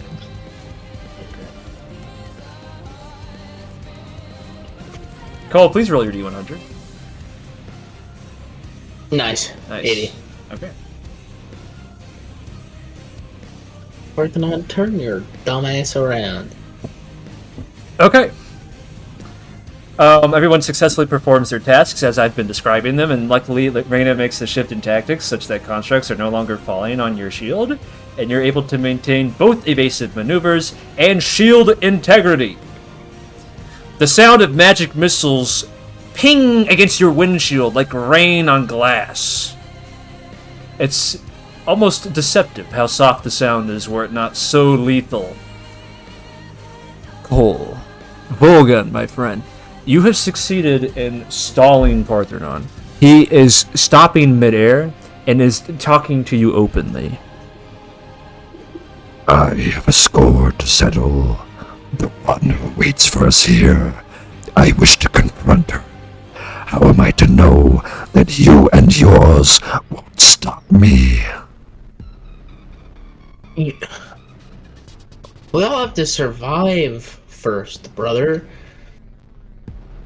There are more important things than survival. Honor, integrity. These are human emotions, are they not? Okay. But you're not a human.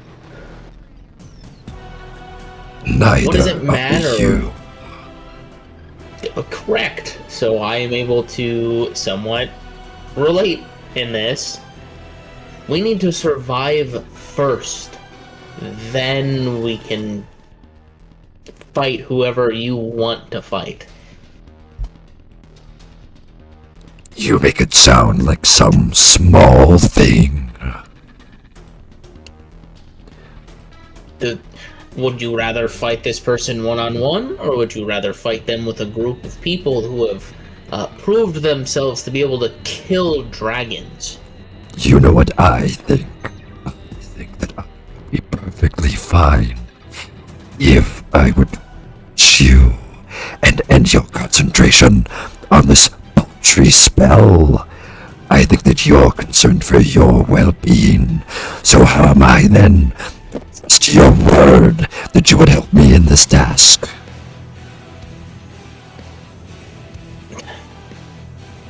Have I lied to you yet? No. Have I not owned up to any of the promises that we have made you as a collective? Not to my knowledge, but all is fair in war. Am I to know Correct. that you will persist? You are on our side. It is in our best interest to keep you on our side. Am I Helping you really? fight as of right now, yes. And if fighting this person keeps you on our side, then I will promise that I will discuss this with the rest of the group, and I will do what I can to help you in whatever endeavor you are trying to achieve. Then prove it. Break your concentration on the spell with blood. And then we'll redirect if I take away the fairy fire, correct? Yes. Just making sure the terms are correct. You join with your jammer group. But I must see you spill some of your father's blood. Swear on it. Does he just want me to, like, blood oath this and, like, It's a blood cut oath, my hand open? but he also wants you to do it to break concentration. Oh, okay. So then I cut my hand. It's to both, cause though. damage. It's both. And then Yeah. Yeah, I cut my hand. Do you want me to roll for that? I will have you take damage, yeah. Make sure you smite it. Just really prove. He's the a point. cleric, bro. I'm not a paladin, bro. You can smite keep just this forgetting. once. I smite through Reyna. Just a D4 then. Yeah, plus modifier, because it's a melee weapon. Ah, but god damn it. Bags That's to fine. roll. That's fine. That's fine. That's only 6 damage. We're fine. Okay. And then Spewart's just like We're staring at you guys, basically. He's ready to spew. You're along for the ride, buddy. Say it. Wait, I can't see him. Say that you swear on your father's blood. I swear on. Oh. Say it with your chest. Say it like you mean it. What's my dad's name again? Galdavex. Galdavax. I swear on the blood of Galdavax that I will help you in whatever endeavor you need. Good. Now we are joined, you and I. Ah, fuck. Now, Oh no, not again! Not again! distantly. Hey, you know who's mounting him, not me. Distantly, We've come full circle. you guys see the fairy fire disappear. with no sign of whatever could have happened to those two. 3, actually. Now, Cole, I'm going to leave it up to your discretion whether or not you think it's valuable to assist the Jammer group in meeting these scores. Keeping in mind that your plan might come to some risk if you do so. Your plan being, staying invisible. Not taking damage. It's up to you. Paarthurnon now is going to agree. He's not going to take orders from you. He will agree with what you want to do. There's a difference. There's a nuance. It's up to you. Do you want to join your Jammer friends in beating the score, or do you want to keep things quiet?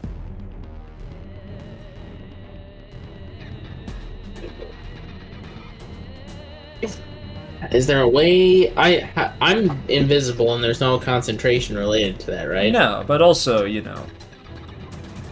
constructs keep falling on my head. Such things, chaos reigns. The risk appears minimal, but there's risk. And certainly things are not always as they appear. I'm just trying to think of a way that I can help without giving our position away. Well, while you think about it, let's shift focus back to the friends who are actually in said Jammer. Are we doing the same thing that we've kept doing, or how are we allocating what resources are we spending? I'm driving in my car right after a potion. We're applying a vehicle check? That bump looks like a... Yeah. That bump looked like a construct. Paarthurnon. Are we applying... 28, which score are the we shield. applying? Shield. Okay, 28 you said? Yes. 31. Okay.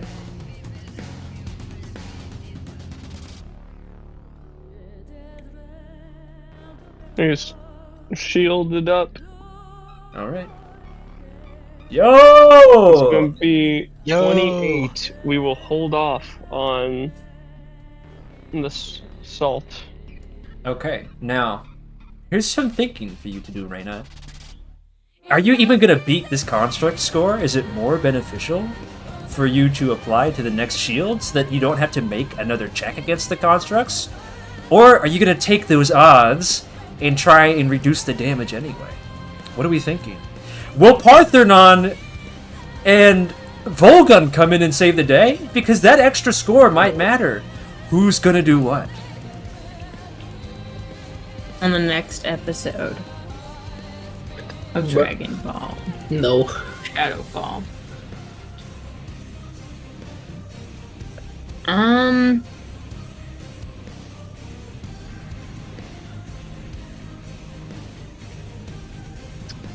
Let me...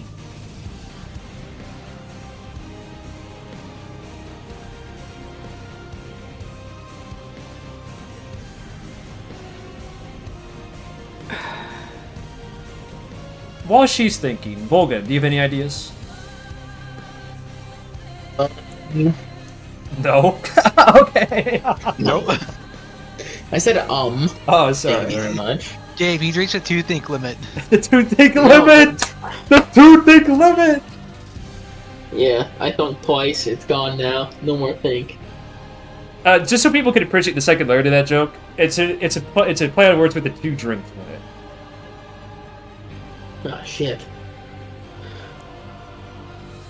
Well, we're past that point. So we might be past the two-think limit too. Oh, I'm trying to think of if I could cast a spell, or there's not a lot I can do that's gonna give like a mass benefit, I think. You can certainly try. If it comes down to rolling a 1, it might come down to subtracting 15 even from any score. It might matter. Is there a distance on guidance? There's definitely a Touch. distance. It's touch? It is touch. Cole has to guide you with his touch. Shit. Guide this touch. You could guide Paarthurnon with your strong, experienced hands. Yeah. I Climbed him. Now you guys are truly bonding. I'm going to guide Paarthurnon, and I'm going to say, do what you can to help our... I don't want to say friends. Comrades, allies. Guys. Yes. Open. Do what you can to help your allies. Okay.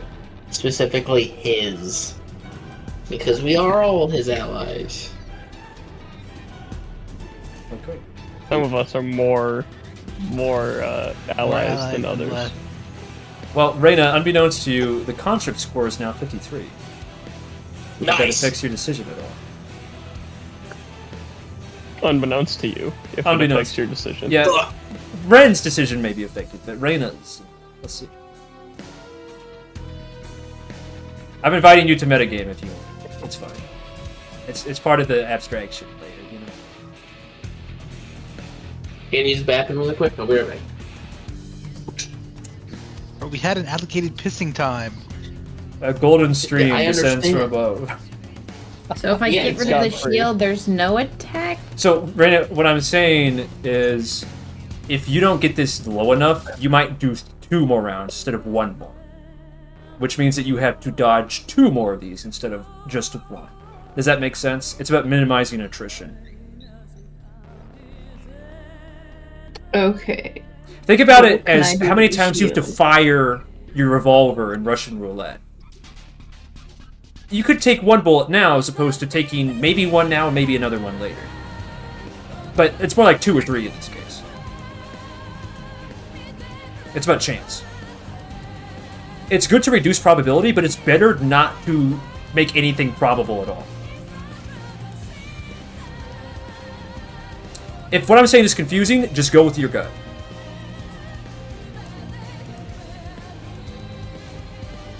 No, I get it. I just don't really know what I could do for the shield.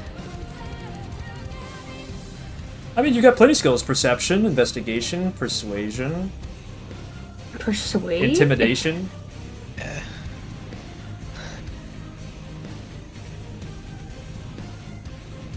You don't have to persuade the car. You can persuade our- Asterius to perform better. You can, I don't know. Arcana. No, I guess I could do a religion to help. I could do Arcana. They're the same. Arcana. Arcana to help Well, it depends on what you want to do. Which our what, dear friend. what is the aid? here? Persuade just pray. Asterius Let me roll to to not. pray. I was just gonna do an Arcana check so I can help him out. Okay. Helping him optimize his shield, maybe? 14. 14. To next turn's shield score, that is, right? Yeah. Okay. Awesome. Who wants to do the honors of rolling the D100 of Doom? Alright. Redemption time. Time for me to roll a 3.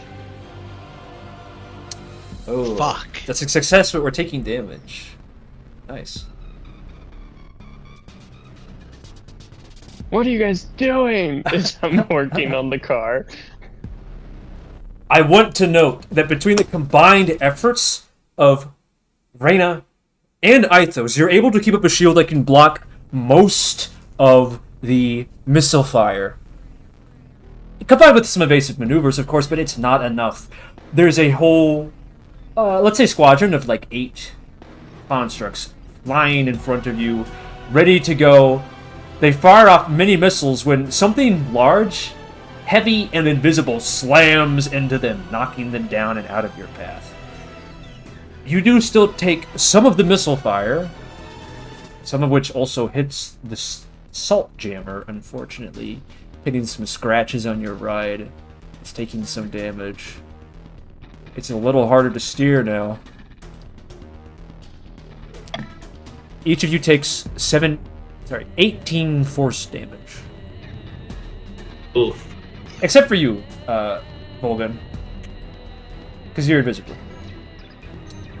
Well, Okay. Last round. Construct has incremented to 80. Last shield is still at 56. It's now or never. Stealth might not matter anymore, Vulgan. You're almost there.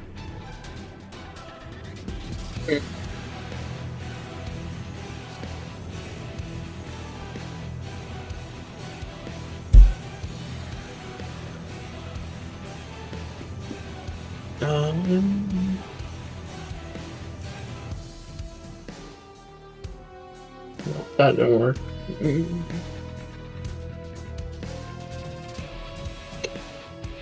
I'll just go. I'm doing my shield check again. Are we adding any salt or charge value from the wand or from the pocket? Or from the orbs? We'll add...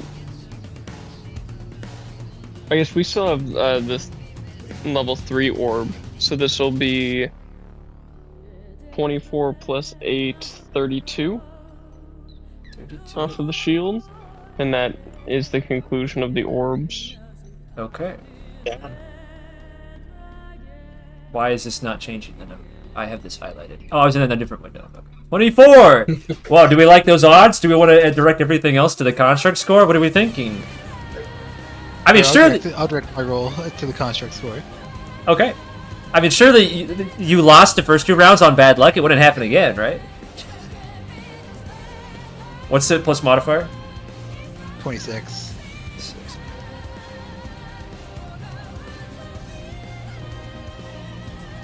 No, that's a 54, actually. There we go. Alright, Vulgan and Reyna, only your actions remain. What will it be? Are we reducing, our chance of progression to 100%, or are we going to take the odds?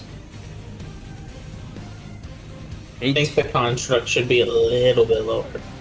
Cole thinks the construct should go a little bit lower. Okay, what are you going to do about that? I don't know.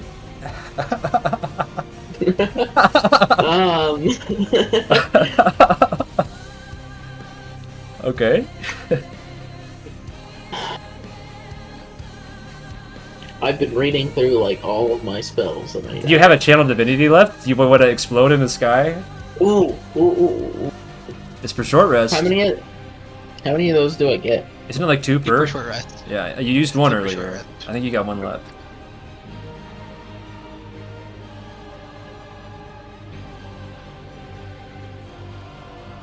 Oh yeah, I get 2 at 6th level. Okay.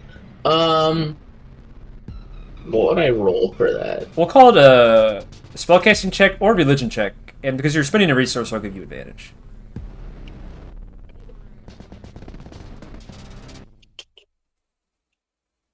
It'd probably be the most beneficial for me to just do a spellcasting check.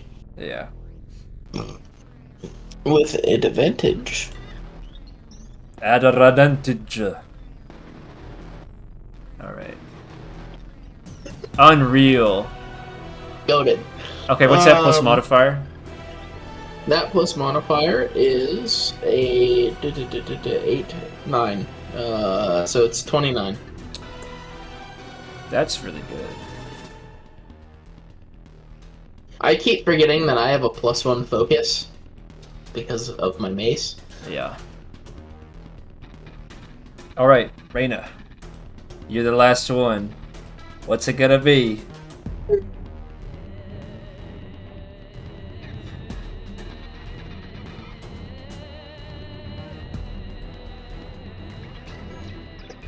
Ow. I can do more against the constructs with a spell check, so I'm going to do that. Is that the right move? Would I do that? I don't know. Let's find out. Is this an attack roll? No spell. 13. Just a spell check Yeah. for the constructs? How are we reasoning this? Are you casting a cantrip? Lightning lure? Lightning lure! Okay, you said 13? Yes. Okay. Who wants to do the honors? Well, I just rolled a d20, so not me. Here, I'll do it again. 20. Okay. So that means no success on progression, but no damage taken. Construct increments up to 90. Was that the right choice? Wait. We'll find What did she roll? 20. 20. Was that the right choice? It still might be. I can't flash of genius that, could I? I would say you could Flash of Genius the score, which is basically the same. Yeah, if you think it'll make a difference. Well, it would make that 24, which would make us break even. Oh, I think I like it. What do we think? I think yes. I'm fine with it. Yeah. Okay. All right. So, just like normal, Asterius is driving the jammer, but Asterius, it's getting tougher to steer. The evasive maneuvers, they're less evasive. You don't know if one of those magic missiles hit the power steering module, or if it's fear that's tightening your wrists, but this wheel is fighting you. It is taking all that you have, Ithos, to maintain the shield. You're drawing power out of these orbs where you don't think they even had any. And your shield wand, let's not even talk about that thing. Things are looking dire. Reyna, there are only so many constructs that you can take, and it helps when you're taking them with lightning lore and basically making them fight each other, but there's only so much you can do. When suddenly in front of you, a blinding light emerges. Everyone's good friend and ally, Vulgan, and also Paarthurnon and Spirit are there, erupts in a sphere of light and flame, broiling like a sun, shattering the constructs from out of your path. But it's very difficult to drive through that. What are we going to do? When Ithos, you have an idea. What is your idea that's going to save everybody in this moment, Ithos? Do you want to come up with it, or do you want me to tell you?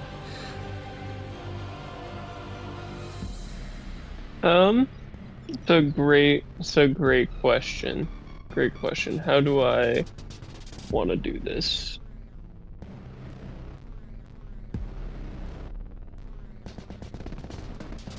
Will you let me do something cool without spending the resources? Of course. Because I already spent the Flash of Genius. Yeah, of course. Since we're trying to get through this ball of fire in front of us, basically, I'm going to plant my spell focus, my hand cannon, on the base of the car, and I'm going to cast Vortex Warp to teleport the car through the ball of fire. It's like a jump cut in a movie. For the rest of you, you're about to enter a ball of heat and flame, and then you blink, and it's behind you. What you didn't account for was the landing part. Thankfully, Ithos, and to another extent, Asterius, you know that it's not about how hard you crash as long as you actually survive. The landing's a little hard. These gardens in the Skylands, they're very well tended, and you don't think that whoever keeps these grounds is going to like the way that your jammer has kind of made a screeching skid mark across of it.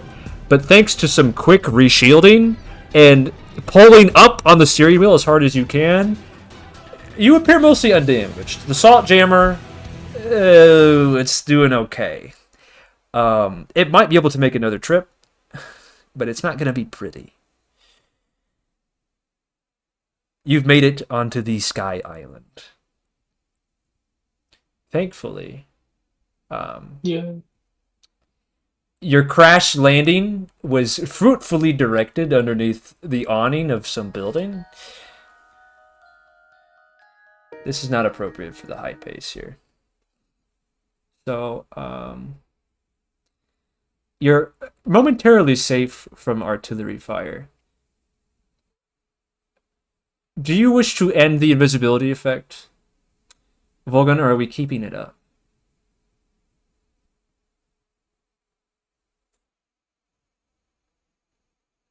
Cool. Hello? Can people hear me? Is he still I pissing? can hear you. I didn't think he was still pissing. Maybe I didn't know he was missing. I don't think he. I was thinking a joke. Where did he go though? He's not dead, is he? Did he have a heart attack? Cool. You good still on the boss? call? Are you with us? Did Paarthurnon get him? It's- Paarthurnon might have gotten him.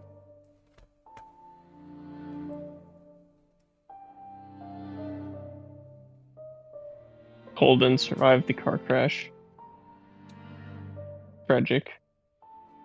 Hey, he wasn't even in the car! Well, little do we know, the explosion actually hit Paarthurnon, and they both went careening down to the earth. They were invisible. I'm sure he'll turn back up. You don't think he like accidentally muted himself, do you? I feel like he You would have noticed by now, though. figured that out. Cole, jump once if you can hear us. Did he ever return from Ouija the board. bathroom? I thought he made like I a thought smart comment, didn't he? I swear he was back. Yeah. Also, didn't he? I thought he made check in that last skill challenge, right? He just dropped. Cole? Oh, he's back. Hello? Sorry, my internet like randomly just crapped out on me. He's going robo mode. He was in the car crash. The internet's wasn't the the car car crash. crash. Correct. Okay. Cole, are we keeping the invisibility spell up? Or what are we thinking? Yes, no, maybe so. I don't see why not. Okay. Sorry. Excuse me. Okay. Yeah, pay attention. That burp was important to the meta narrative. It's important to the meta narrative. The Horizon Thief burps like that. The Horizon Written Thief down. truthers know that to be true.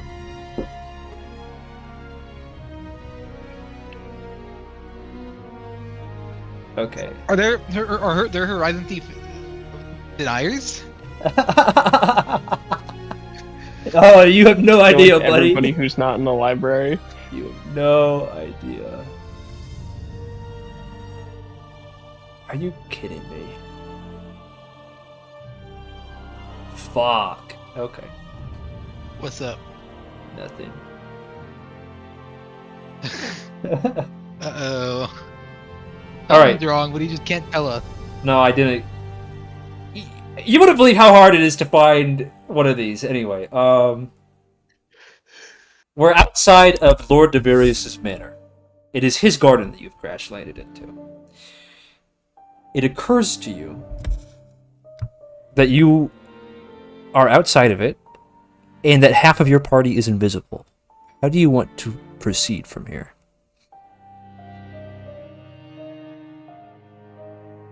I guess, do we have confirmation that the invisible party is here? I'd like to imagine Vulgan would say, "I'm here." Yes, Will you say it for me? I'm here. He's here! He's here, guys! He's here! I think it would then be in our best interest that we have Stuart uninvisible to vouch for us to his boss. Okay, question. How do we make someone go uninvisible with the potion? Oh, it's quite simple. You burp. That's why it was relevant to the meta narrative. It was the secret way Yo! to dispel the potion spell. I see. In reality, it's not. It's buttoned up. It's fun. If someone casts a spell magic and someone burps, it's not a big deal. Just stick a pencil to the back of your throat and make yourself vomit it. Yeah. You'll wait out That's the 10-minute timer. It's really not of concern. Unless, actually, it will be of concern if you want it to be of different time lengths. Like, if you want him to be obscured, well, Spirit is not... It's not a big deal. We'll say, we'll come up with a way. So, what's the plan? Well, I would like his assistance Spew it? Alright. talking to his boss. Yeah. Spirit does what he does best, and he spews up the potion. Good job, Stuart. I see where you got your name. I didn't know he had game. Spew game. Alright. I'm Are like, basilisks able to manipulate their body to the point where they can change their biology? Could he make it so he doesn't have a mouth? In theory, they could shapeshift into something like that, but he's just vomiting the normal way. I'm just wondering how, if they're able to accidentally make imperfections, what happens if they try to make imperfections, Who knows? and how far it goes. A question for science. Okay, so what is the plan? Are we walking into Lord Davarius' manor, or are we surrounding it? Are we spying on him? What's the idea? I think it would be wise if Stuart entered in through the front door. One or multiple of us went with, and then the others watch the perimeter in case he tries to flee. Just one of you with him? One or multiple, perhaps. Maybe one and Vulgan, who is still invisible. Who's your best orator? Speaker. Fuck. Probably There- Asterius on this situation. Curious. Well, in a metagamey way, it is Reyna, because I believe she True. has the highest charisma. But I would not be opposed to going in as well. I'm not opposed to Hey. trying to talk to him either. You're acting like your good old DM doesn't give you advantage for good arguments, you know? Or for being in character, basically. Or we could, the three of or Reyna, Asterius, and I could go in, and Vulgan and his new bestie, who are invisible, could camp out outside to make sure he doesn't try to escape. I have an idea. What if you sent Spewer and Numerodon's disembodied head? He's great. He's great at talking. Wait, Yeah. let him Ever cook. since He's off Temple, to he's become something. so much more likable. Okay, so actually, Brad, will you repeat that good idea that you had before I, ruined the The moment? two people still invisible stay outside. All of the visible ones go inside. You want And then Paarthurnon maybe and Vulgan to wait outside? I think scanning the perimeter, making sure that he doesn't try to escape or abandon his post or call reinforcements. Because I guess we don't have proof that he's on our side. No. Spewer says so, but I mean, a lot of stuff comes out of his mouth. Who knows? Well, as much as I want to trust him, I don't think he would be lying to us intentionally. He just could be wrong. Does anyone else have any thoughts on this?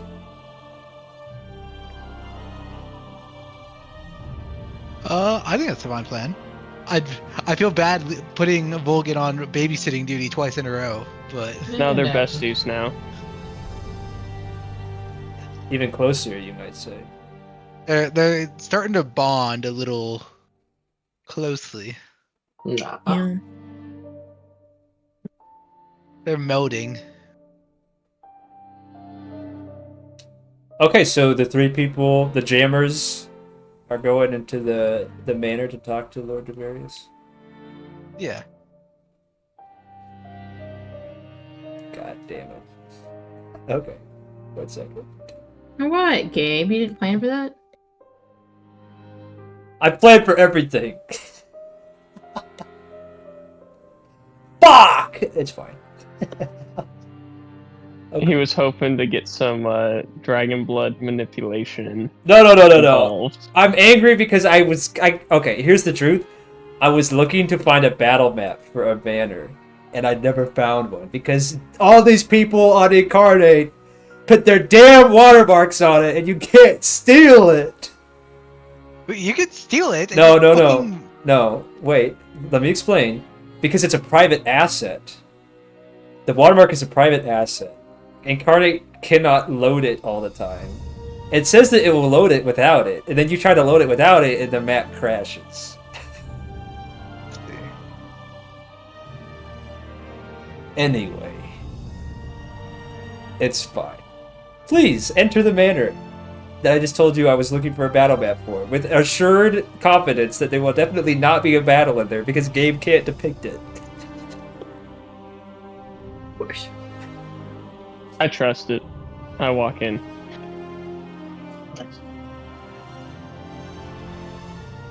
Alright, establish the marching order. For no reason in particular. Reyna and Spirit in front, Asterius and Ithos right behind. Putting Spewer in the Sounds front, classic red shirt tactic. Spirit's supposed to be our conversator. He's supposed to vouch for us. He's gonna vouch for you in death, brother. He was gonna vouch for us to the dragon who definitely hasn't turned coat. I just about being turncoat, and I imagine Lord Davarius is probably being targeted by these constructs. I feel like he seems like in a mass takeover and destruction of the city. He seems like a key target that would be good to just get rid of. Also a viable option. All right, so we're forming square-wise. Spewer and Reyna in the front, and everyone's favorite 2 intelligence characters in the back. Yeah. Yep. Okay. Now, while you're outside, Vulgan, is there anything in particular that you're doing? This is going to be I'm important. pissing. You can piss in Lord Davarius' garden if you want. Oh, that was Brad, actually. Sorry. Vulgan. Brad say? He's going to piss. Vulgan, I need you to listen to me, not to Brad and his pissing agenda. Damn, that's gonna be hard. What are you doing outside in the courtyard?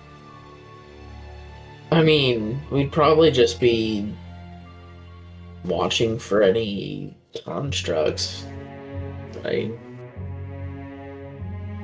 I mean, what else is there to do out here? You might be surprised.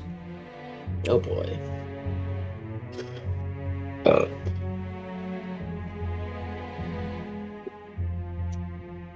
Inside... Oh, Brad's not here.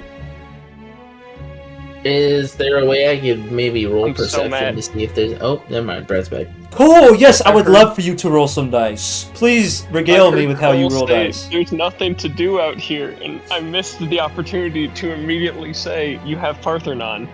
But man, I missed it. Oh, I'm that's not all right. doing Paarthurnon.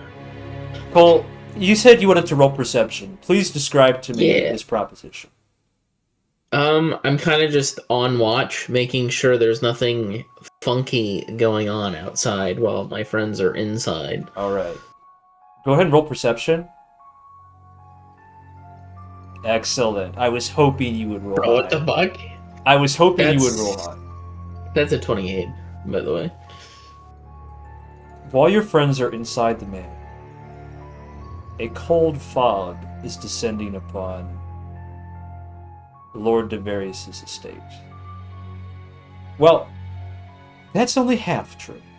From a distance, it looks like a cold fog. That's certainly what you would expect from a flying island high in the cloud layer.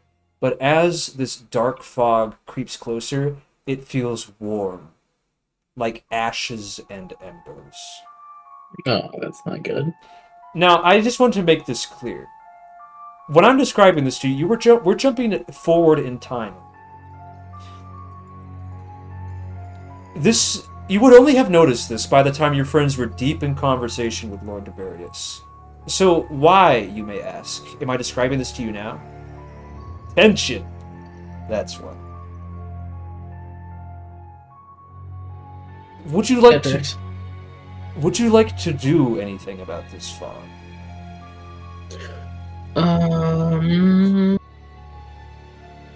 What can I do about the fog?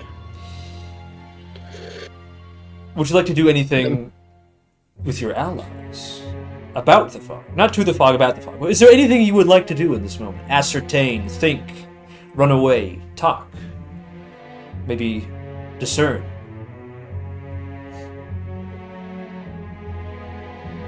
Paarthurnon, are you seeing this weird fog? Paarthurnon, that I'm you seeing this shit, man? What? Paarthurnon, are you seeing this shit, bro? Yeah, exactly. Paarthurnon leans towards you and he says, "She is here. Can you tell me who this she is? The one of your ilk. That traitor. Ava Quislon. And her Do I- enslaved demon. Oh, that doesn't sound good. Do I know that name?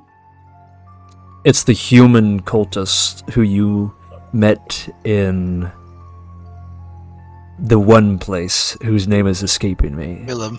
Willem, yes. She's got the amulet with the smoke. No. This is who you want to get rid of, correct? Yes. She holds somewhat someone who I consider of great respect under her power. I Can I would ask like... who it is? His name is Velzuvandal, the caged devil. Oh, He was like me, a drake eater, and he was imprisoned for his crimes. huh. In a cruel twist, Ava and Velzuvandal were placed in each other's command. A dragon to subjugate a human, and a human to subjugate a criminal dragon. Ironic and cruel.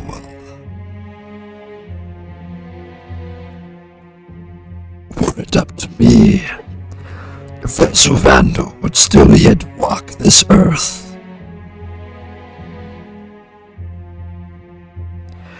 And in addition to that, I abhor traitors. And before you go pointing fingers at me, we were never really on the same side until now. Sorry, you were saying something before I cut you off. No, you cut out a little bit, but I caught up on the gist of what you were saying. If you need me to repeat anything, please just ask. You good? Oh.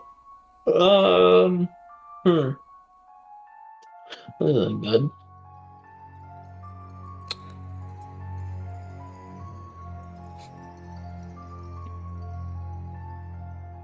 I guess I don't know what I'm supposed to. Is there a way for me to warn? Run inside and warn them. Yeah, I mean, I just like open the door and be like, "Guys, things are about to go bad." Okay. Well, your friends can look forward to that when it happens. For we're going to walk back a couple minutes in time to when your friends confront Lord Davarius. Inside Lord Davarius' manor, you find it to be in disarray. It was difficult to see because you were distracted. You were very much in the heat of the moment. But as you approach the doors, you find that the windows on some sides appear shattered. Once inside, the furniture is thrown in disorder. The familiar scorch mark, still glowing faint blue, of force bolts, magic missile or otherwise, carve deep gouges in Lord Davarius' very expensive wallpaper. But the lights are still on. Someone must still be here. Do you press on?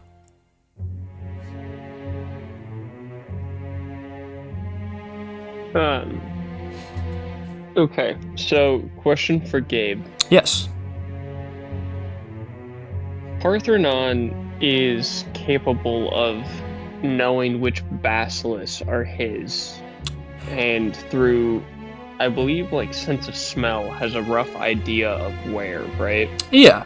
It's before we extend this further, it's not a preternatural sense. It's a way that he knows his people and the way that you know someone by their silhouette, by the way they walk, how they sound. You just have face blindness to basilisks. Paarthurnon does not suffer from that. So it's not perfect, but he knows who works for him and he knows what they look like, yeah. Or what they smell like, where rather. where I was going with that, would Spewart be able to gauge if he is still here or like nearby based on like smell or anything like that? It's very possible. Do you wish to ask him? I do. Go ahead. This place reeks of the Master still. A noble dragon's stench lingers yet. You have to call it Any a idea stench. of where he might be in this mansion? Probably cowering in his study. If I were him, I would be doing the same. How is Spirit holding up to all of this chaos? He looks that very he's anxious. been- that we've put him through. Something that you have gathered over time and experienced is that the usual default attitude of those low in Nemesis's ranks is fear. Fear is a mechanism that is used to control them, to hold them in their place. And the way that dragon society is layered in a hierarchy of predation, who is prey, who is predator, those on the bottom, like Speward, only survive as long as they do by running. He's definitely fighting back his better instinct right now. It's almost admirable, were he not of the other. Gotcha. I threw in a little classic Ithos racism in there for you. He's trying so hard. To be He's trying racist? so hard. To be No, racist? to not.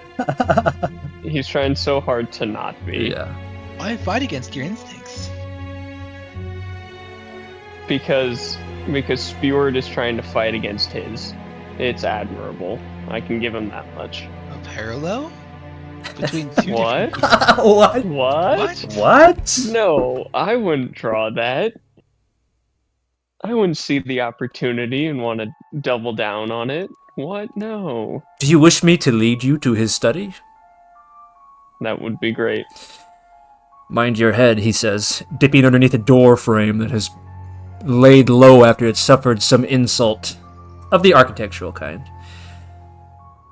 Quiet footsteps, your own, echo down these empty halls. Busts of important people, seemingly human, decorate the sides of the hallway, leading to a study where the door, just ajar, blocks a cone of light emanating from underneath. Shadows dance underneath that door. Someone is in that study. I'm gonna gesture to the door to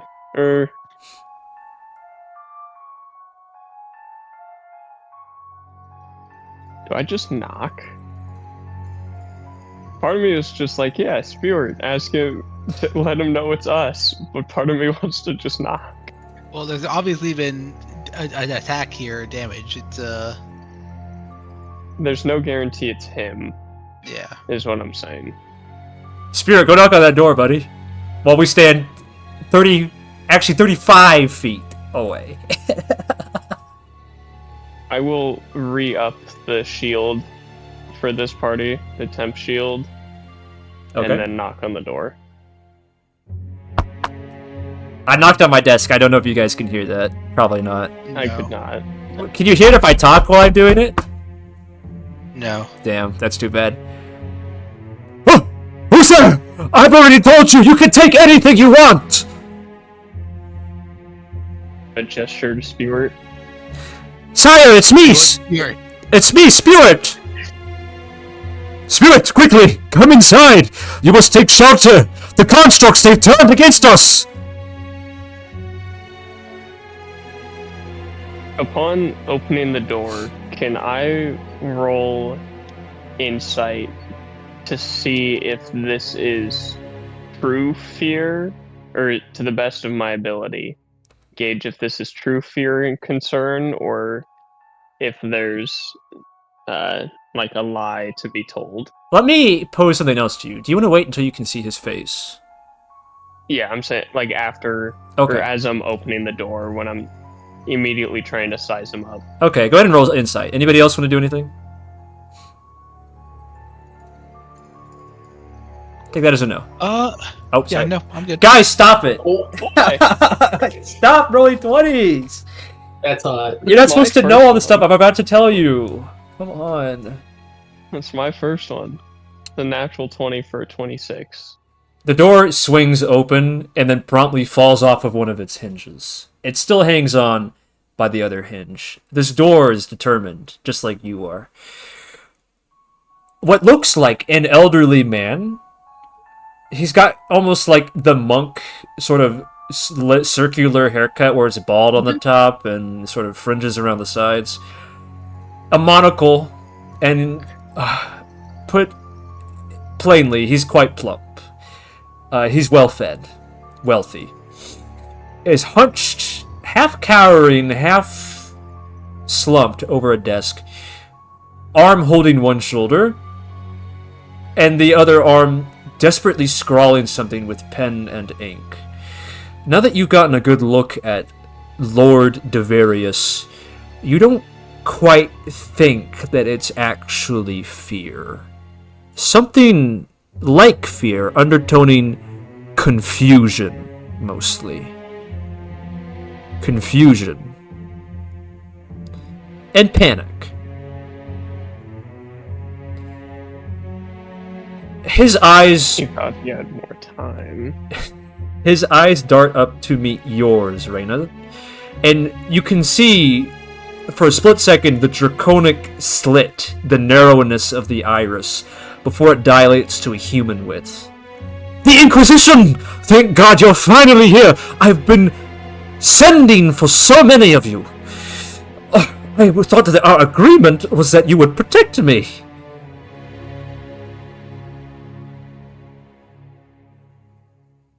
Inquisition.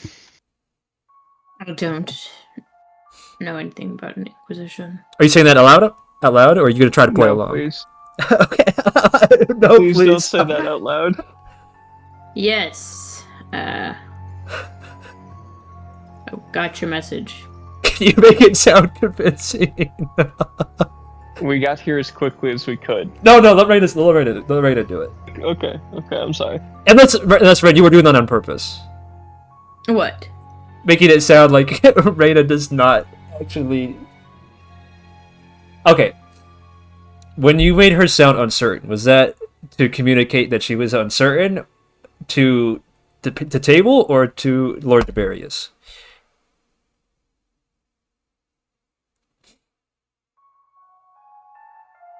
I think she's trying to play along. Okay. I do.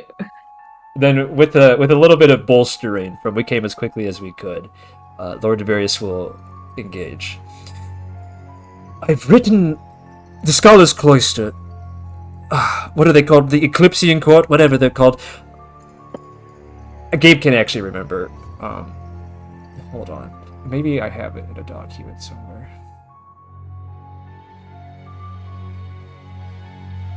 The Eclipsa Court it is, right? Does that sound right? Yeah, that sounds right.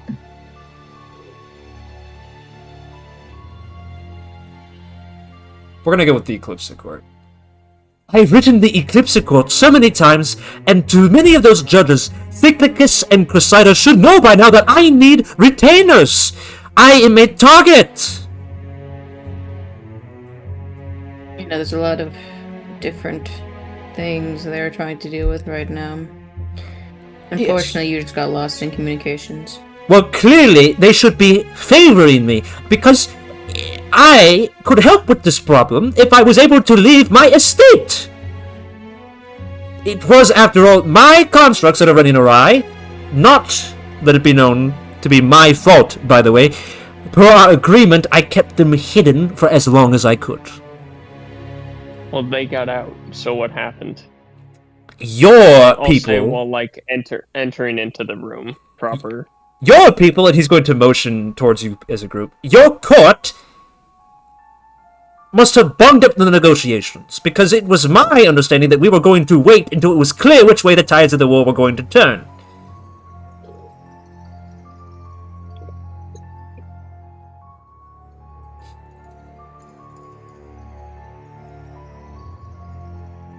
I mean, yes, I understand that the Sargossy pulled out of the Swordsworn, but it was my understanding we hadn't pulled out on them yet. Yes, they lost funding, especially with the poor, dreadful massacre of their nobles, but surely we were still talking to them, weren't we? I mean, I understand that talks were in Nemesis as well, for the contract, but I didn't think we could reach a conclusion. I would like to be kept in the loop, yes? And he's actually going to stand up, because now his fury has kind of animated him. And he's going to say, really, you should think clearly. He's going to tap his finger on your armor, Reyna. Your court does not know what they want. It's ridiculous. I mean, he's going to turn his back to you and throw his arms up. My role in this was as engineer. I really don't know why you expected me to fix all these damn problems when it's your job to negotiate. Clearly. Ridiculous. Have I heard of this other conglomeration that he's referring to? The Scholars' Cloister, the Scholars of Celeste, are ruled by a series of judges. One of them, Right. Judge Cyclicus, took you on a joyride. You came before them previously. They serve as a de facto head of the city, as well as a religious figurehead. Ruirn Theocracy, is, love it. in practicality, a theocracy. I mean, just look. He's gonna walk over to his office window and pull down one of the blinds so that you can see. Take a look at your statue of Celeste, surrounded by all of these constructs. Does that look right to you? No! And it's my fault. Ridiculous. I'm glad your people, and he finally turns around and crosses his arms, came to their senses and sent a party for me, because you need to take me there now, and we need to sort this out. Someone along your chain of command has made a mistake, and it wasn't me.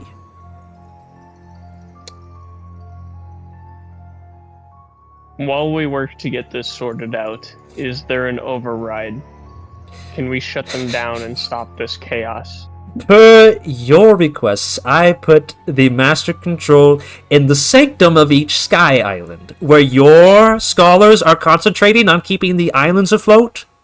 I believe your judge's words were, surely if our inner sanctum is breached, then all else is lost, so we should put them there, because that's the last place that we can defend reasonably, and if it comes to it, we'll have the mages stop concentration and drop the islands.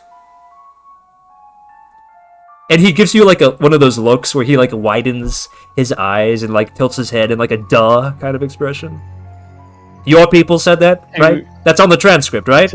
You have a transcript, don't you? Best of Ithos's ability, he is going to just look frustrated and disappointed, which is completely accurate, but he's trying to like sell it as if I don't get paid enough for this, if that makes sense. Lord Davarius is going to lean over the table, tenting his fingers in such a way to support his weight, and he's going to look directly at Asterius this time. You need to understand, I'm risking my neck here. Nemesis knows, both me and Lady Storna, by the way. If they found out what we were doing, against them, possibly, things could go very sour for me. I'm putting my neck on the line. You're risking me. And, he motions at Spewit, my basilisks. They came here for a better life, and I wanted to give them that. Is that really so unreasonable? We understand. We shall make our way to the various islands then and begin the shutdown process. Well, I sure hope that your inquisitors are up to the task, because if you do them one at a time, we're going to be out of time before you can even reach the third one. I didn't even want to make this many constructs, by the way. I said, surely 20 is enough, we should test them first. But no! No, we need to be ready, they said. We'll make more money if we have more constructs, they said. Gods.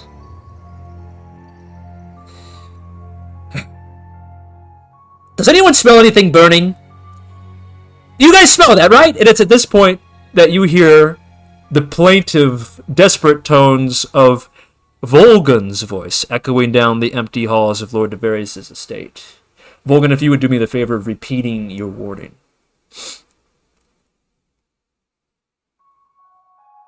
Vulgan? Hello? What? Sorry. It is at this point that the group hears your plaintive warning cries echoing down the empty halls of Lord Davarius' estate. if you would do me the favor of repeating or saying a warning. Guys, there's something going on out here. Great. Just great. Just what I needed. Just what I needed, he says in a mocking tone. Bruh. Mythos hates this man. Mythos hates this dragon so much. Just what I needed. Just what I needed, actually. I love it. I love it. Just what I need. More interruptions.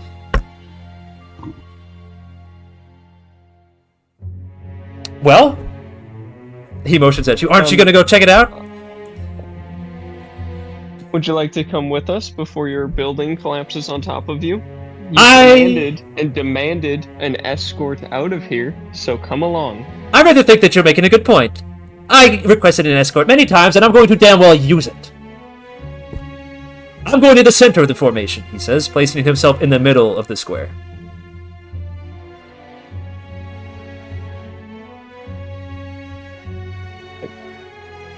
I'm gonna kill this guy. I'm gonna do it. Now that we've got our hot pocket set up, let's go. I'm gonna kill him. Where are you going exactly? Outside to the entrance? I think we should try and post up at the entrance. Presumably whatever is coming for us is coming here intentionally. And I think it'd be best if we are in a defensive formation. Do we want to even stay here long enough for it to come in or come find us? We move fast enough. We could escape and try and make it to a start of progress in the Sky Island shut down. You don't have much Before- longer on the invisibility timer. And the Spelljammer only has 4 seats. Fair enough. Alright, I guess we should just wait. I'm not saying you should or should do something, I'm just providing you with that information. Are there other structures nearby, actually? Yeah, there are.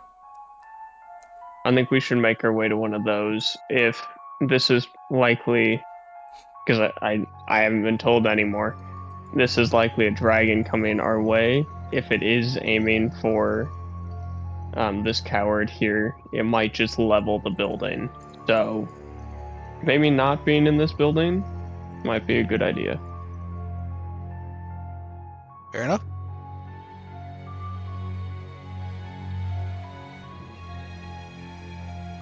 So I guess my vote is we aim for a different building, and I would like to try and see if I can't spot whatever it is that is approaching quickly. That sounds like a good enough plan to me.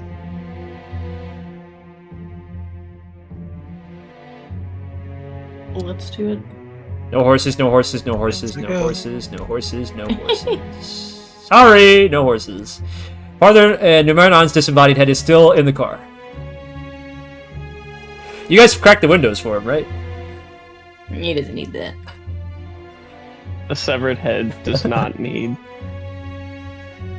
The severed head did not concern himself with the air. I don't know. I was gonna say big old wolf in the sheep joke, but whatever. The lion does not concern himself with such trivial, like worries such as breathing air. Slowly struggles, such as oxygen. All right. Our good friends Paarthurnon and Vulgan have about, I'm going to give him like 3 minutes left on the invisibility timer. An hour, I say total. Very generous, by the way. A very, very generous. Because that was a very, very generous, by the way. Because that was a bootleg invisibility potion you found.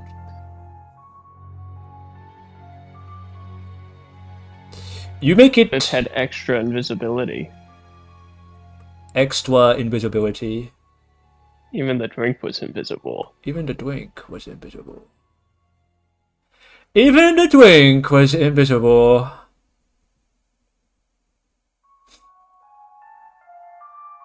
I need a guy. Where's my guy token?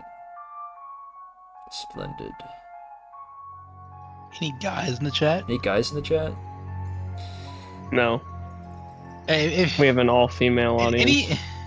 Any guys in this Twitch stream? If you're a guy, press 1.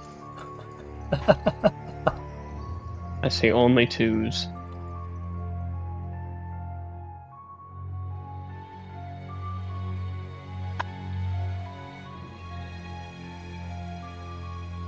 Oh yeah. We got some extra budget. Don't worry. Hell yeah. Fuck, guys. Hell yeah. Good job, Jeremy. There's Jim! I'm gonna... No, Jeremy's the effects guy. Jeremiah. Jim is the music guy. I am going to just have to voice that. I would like to call it after this combat. I don't know if this is going to be a combat. This depends on how you guys want Oh. to play this. After this interaction, Works for me. so I got a long drive first thing in the morning. Yeah. Okay. What is the... How are we doing on the Discord call time here? 3 hour mark? Okay, not bad. You make it this far before your vision of basically everything, save this area, is obscured by dark, ashen smoke. A familiar face. Well, it's not really a face. Emerges out of the gloom.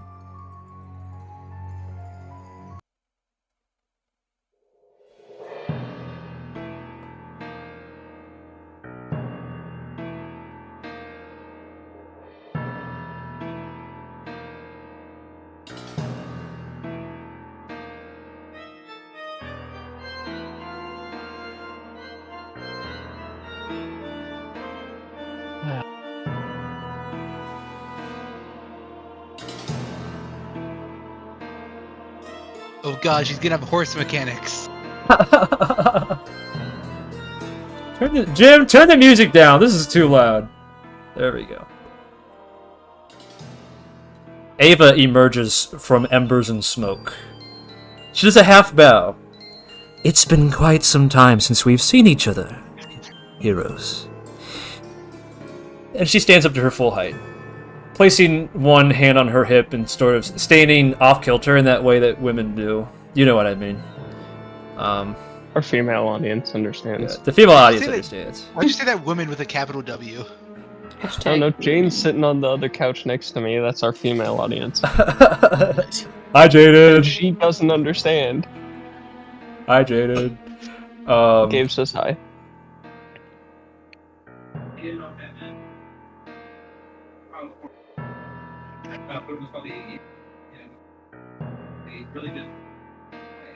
Hello, Ava. Am I hearing my voice? What am I hearing in the background? I think I'm hearing My Jaden. brother. Your brother. Okay, I hear a male voice in the background. Okay. Ava appears different since you last saw her. She's significantly covered in soot, scorched as well, and around the edges of her mask, they've been fused to her face. Not through supernatural means, but you think by exposure to fire. Burn scars have fused the dragon mask to her human face. Heavy-handed symbolism.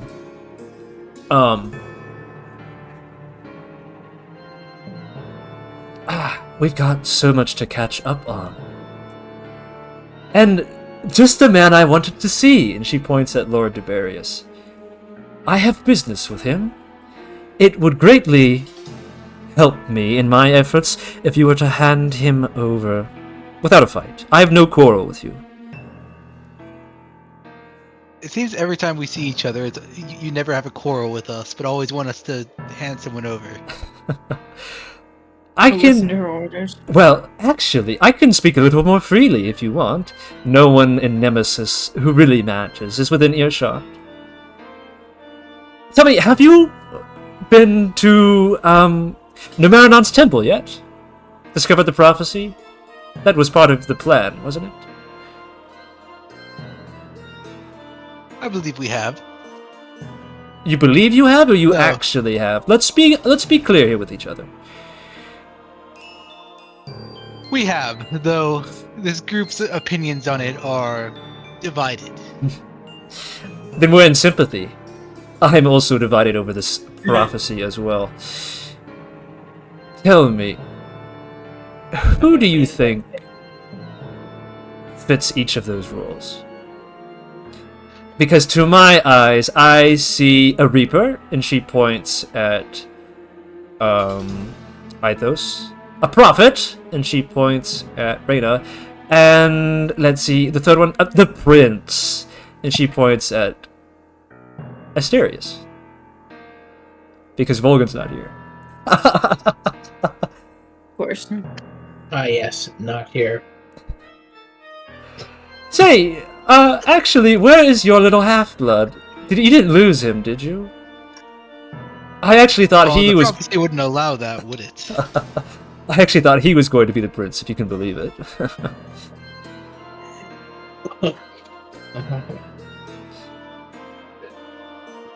Well, let me let you in on a little secret.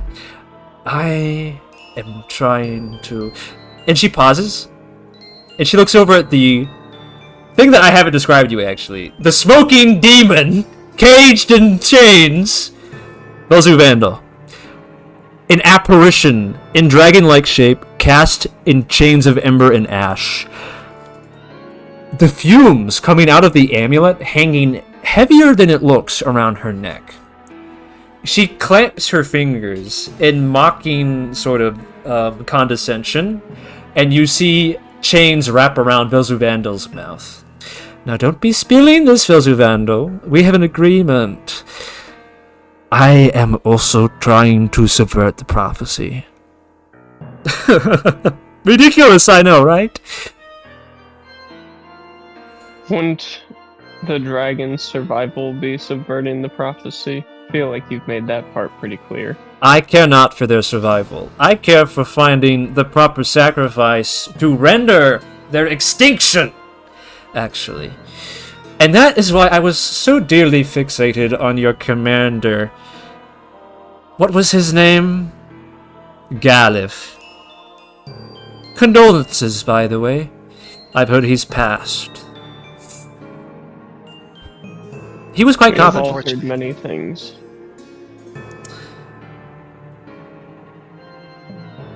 Many Sorry, things.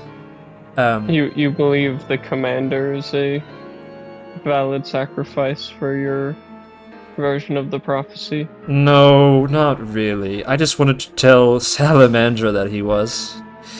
If you can believe it. She's playing with the amulet. Sort of coyishly. Why attack? Why attack now? Oh. The news hasn't reached you? The new Sometimes Nemesis... We've all heard many things. Allow me to illuminate then. The new Nemesis MO is terror, destruction. Ever since that little gambit with New Maranon failed, Salamandra's really been looking to burn down everything. Something about, if we can't take the prophecy, no one can. Anyway, I've been playing along, you know, because I kind of have to, but also because I'm trying to, well, I'm trying to be a Reaper, if you can believe it. She puts a finger to where her lip would be. Yeah, that's why I'm so concerned about this sacrifice thing, you know. I'm thinking that if, you know, one of you three don't want to do it, somebody else might have to. And, gosh, I think it's a really hard sell, don't you? I thought it's just like, how old is this lady? She's being mocking and Oh, sarcastic. I'm aware she is. She appears to be at least Reina's glares, but it continues to let her have her monologue. She's of young to middle age by the tone of her voice. Okay. Yeah, Ithos puts his hand to his forehead, like the same look he gives his kids when they're misbehaving. Just the disappointed dad. Just She meets waiting her. for her monologue to finish. She meets her gaze briefly and then says, "Theatrics aside, I was wondering actually, Asterius, you have some kind of foresight that we lack. Nemesis, Numeranon was particularly concerned about you. Nemesis thinks that you maybe have other plans. Is it too late to consider parley? She's tilting her face down and looking at you from under the brow of the mask. Yeah. Asterius will take a step forward. You say you personally wish to subvert the prophecy. Do you mean to ensure it becomes filled under your conditions, or to prevent it from being fulfilled entirely? An excellent question. An excellent question. Thank you for asking.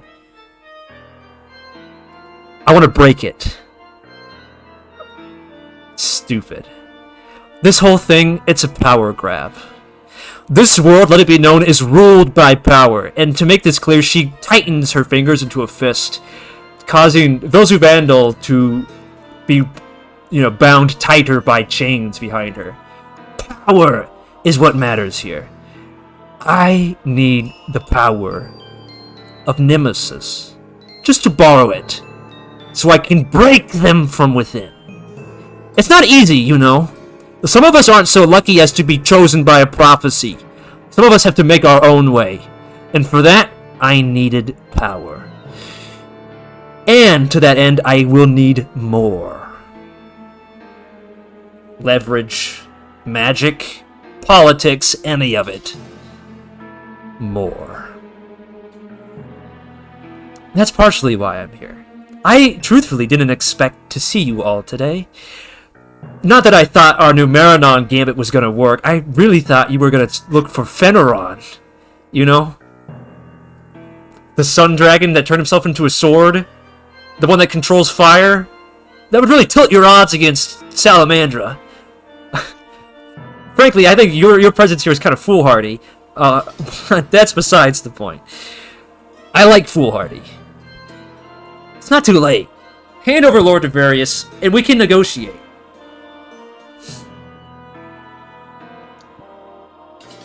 What do you even need him for, then? Well, first of all, I have a mask to keep on. Salamandra's little war demands death of traitors, even those who haven't betrayed us yet. So, if you could hand him over, Velzuvandal's feeling a little hungry, if you catch my drift. Only we could trust your word, though. You haven't given us a reason to. Well, I've barely had a chance. In my defense. Because you've tried to kill us every time we've talked. You've tried to kill me every time we've talked. You attacked our homes. And then talked peace. Ithos. You're working backwards. Sir Krovos, nothing's gonna change if you can't break a couple of eggs. Okay? We're talking about the status quo here. Power shift. Can't you feel it? History's changing. And if you don't want to keep up because of a couple buildings or a couple of peasants, then that's not my problem. But history's going to change whether you like it or not. And if you don't want to be on the right side, that's a you problem. Right side is who's left standing. And that's going to be me. Says it'll be you. Oh, you don't think it's going to be me? If you believe the prophecy, it says otherwise. You either believe it or you don't. You don't get both ways. And you're here because you believe the prophecy? I find that hard to believe. No, I could care less. Then we're on the same page. Let's write our own future, where things can be different. All you gotta do is cross a couple of lines. Let's start with the first one. Throw Davarius over here, and let's be done. With this part of the negotiations, at least. A sign of good faith. Call off the constructs. I can't do that. All of them. Provost, you know. She shakes her finger at you. Sorry, say that again? I'll rephrase. Then you have no bargaining chip here. Krovos, she wags her finger at you. You know I can't do that. That is my play chip. That is my leverage. And second of all, her order, and she points at Reyna, really do deserve this. I don't know if you're aware, but they were playing both sides. That little neutrality gimmick, that was a lie. I could care less about the people in charge. It's all of the others being squashed under their squabbles that concern me. It's war, Krovos. There's gonna be casualties. Aren't you gonna do what it takes to win? I would rather lose than roll over a pile of ashes. Then you're a fool, and not the kind that I admire. She crosses her arms. Because your Reyna. approval is all I'm looking for. Reyna, Asterius, surely you've got some more sense than him. There's greater things at stake. I know you both understand that. Oh, there's much greater things at stake here. I'm happy you understand. However, your attempts to break the prophecy and subvert it would jeopardize everything. Subverting it, interpreting it in your own way, that is fine. But to ensure it does not come true, that is something I cannot allow. And Okay. while I sympathize with your thinking, I'm afraid I'll have to decline your offer. Well, are we gonna talk about it, or are you just gonna be cryptic about it? Because I'm trying to open a discussion here. Well, if the prophecy does not come to pass, then something far, far worse would happen. The world will ensure the prophecy comes to pass by any means necessary. She's gonna make eye contact with Reyna. Is he always like this? Yes. Oh, brother. Listen, you got your own embarrassing little secrets you don't want to share. I get it. I'm putting my neck on the line here, though. I thought we could work out something. Really, I don't want you all to be caught in the crossfire of my terror campaign. Not because you're valuable to the prophecy, but because I actually think that you are valuable to breaking it. And I thought we were on the same page about that. The urge, this is above the table, to say I don't negotiate with terrorists and shoot her is so real right now. Let me just communicate to you the gravity of this situation. Total human extinction unless we do something about it. And if you're not willing to, and I hate to say it, pave that road with a couple of human deaths, the actual number is going to far outweigh what it took to get there.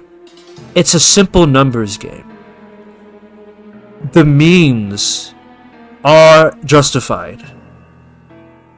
No, you're exactly right. It's just your means of getting there are inefficient and flawed. Then enlighten me. Prophecy and twisting it. Sorry, you cut out there. Then enlighten me.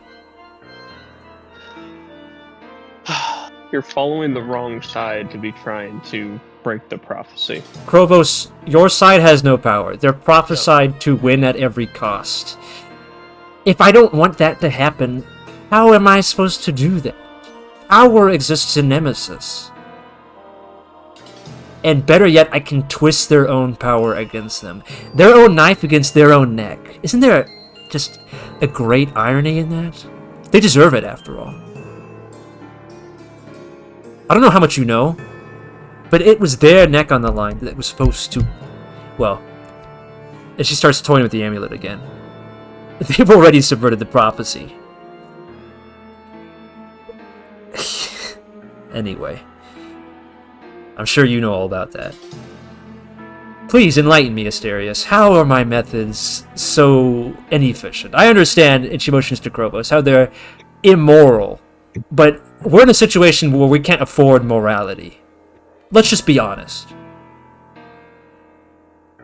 Very well. The prophecy it speaks of the extinction of dragons. It does not speak of the extinction of humankind. Their fate is up to whoever controls the outcome of it, in which case that would be the humans, since they are the ones that caused the extinction. So, by siding with the humans, you choose how they die. You choose how you live. by completely breaking the prophecy, you, even if it did work in the first place, which it won't. Fate cannot be broken. It will simply come back stronger. Even if you could break the prophecy, that would simply bring untold chaos. And do you really think that you want to break the prophecy where all the dragons die, and so that they get to live and keep inducing more terror upon humankind, actually wiping it out and keeping themselves populated? If that were an option for them, they would be pursuing it. You are truly the only loser in this scenario if the prophecy is broken. She cocks her head in a condescending manner, looking down her nose at you. For a tactician, Asterius, you're not very astute. You don't recognize the situation for what it is. When Nemesis found out about this prophecy, they declared the war specifically as leverage. The prophecy saying that the humans would cause draconic extinction. Well, what if we just put human extinction on the line, too? That's what this war was all about.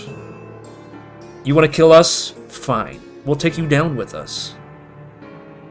Nothing's going to change. If you truly want an outcome that's better than what the prophecy dictates, because may I remind you, the prophecy is not dictated by fate. It's dictated by the dragons because they found it and then they've set it up.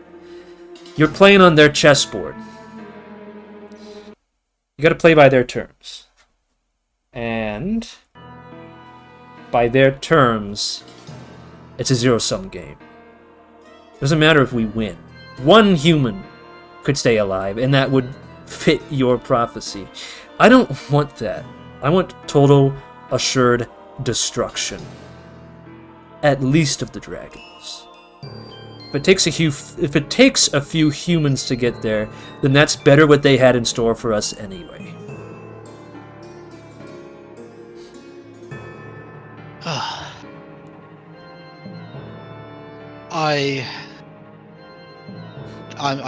I'm shocked, honestly.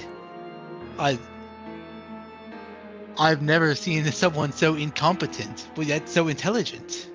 You clearly have at least some amount of research, but your leaps in logic and your ignorance of reality is baffling. It's not ignorance, Asterius. I'm accepting the truth of the reality we live in. That this deterministic force that you think has control over you is entirely perceived. It's fake. At least agree with me on this, Sir Krovos, or Reyna, if you feel like pitching in since you've been standing there quiet like one of these statues in the garden this whole time. This fate thing has no bearing. It's about power. It is always about power. War is about power. Government's about power. And she looks pointedly at Reyna. Theocracy is about power. And you've got none. You're cornered.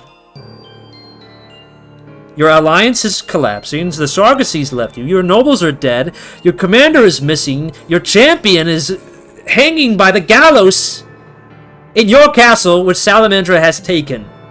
I don't see any other outs for you. To me, and where I'm standing, you're the foolhardy ones. Arena looks at Asterius and says, maybe now you can understand what you sound like talking about my own fate.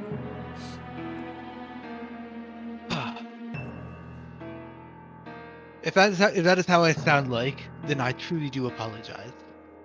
However, I think this has settled one, at least for me, argument.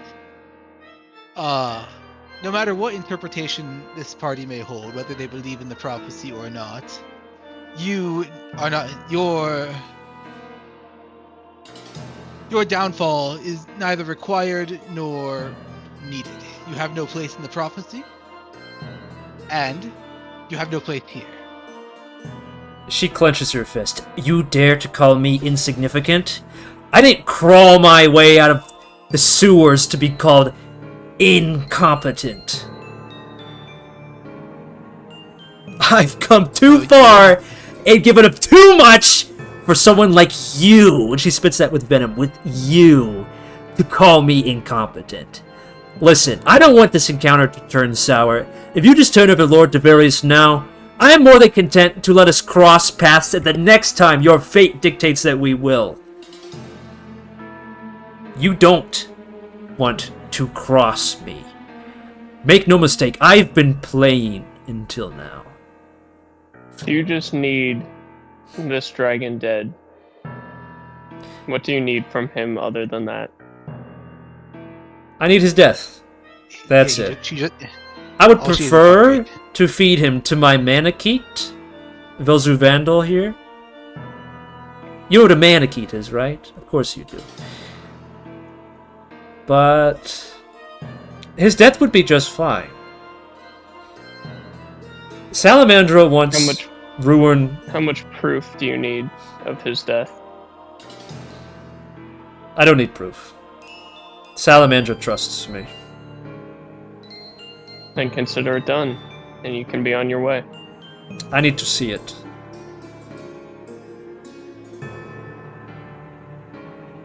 Execute him in front of me. Try and gauge viewers. Spewert? And on Spewert and whatever the Professor Dragon's name is. Lord Davarius. When I pitch the idea, or when I say it, how do the two of them react? You can't be serious. You're going to trust this miscreant? She's clearly a traitor. If she's been playing you this far, she's going to play you for longer. I am very valuable to you. I know the constructs in and out, and do not forget, I'm a noble dragon, even if I'm bound by, well, I shan't say it, it's not necessary to say. I'm on your side. You wouldn't betray me, surely? Listen, I can help you. You're an artificer, aren't you? I've got resources. I can take you to my factory. We can make weapons of war, beautiful weapons of war together. Just, please, I don't need to die. What about Spewert? Spewert ponders for a moment and says, I think that loyalty is the only thing you can count on in war.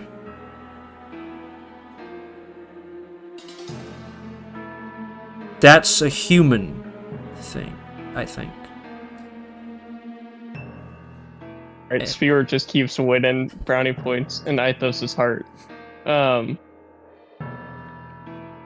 I know where, roughly, Vulgan and Paarthurnon were? I think they could make themselves known. I don't want them to reveal themselves yet. Maybe they could shake a couple of branches, I don't know. Okay, So some leaves.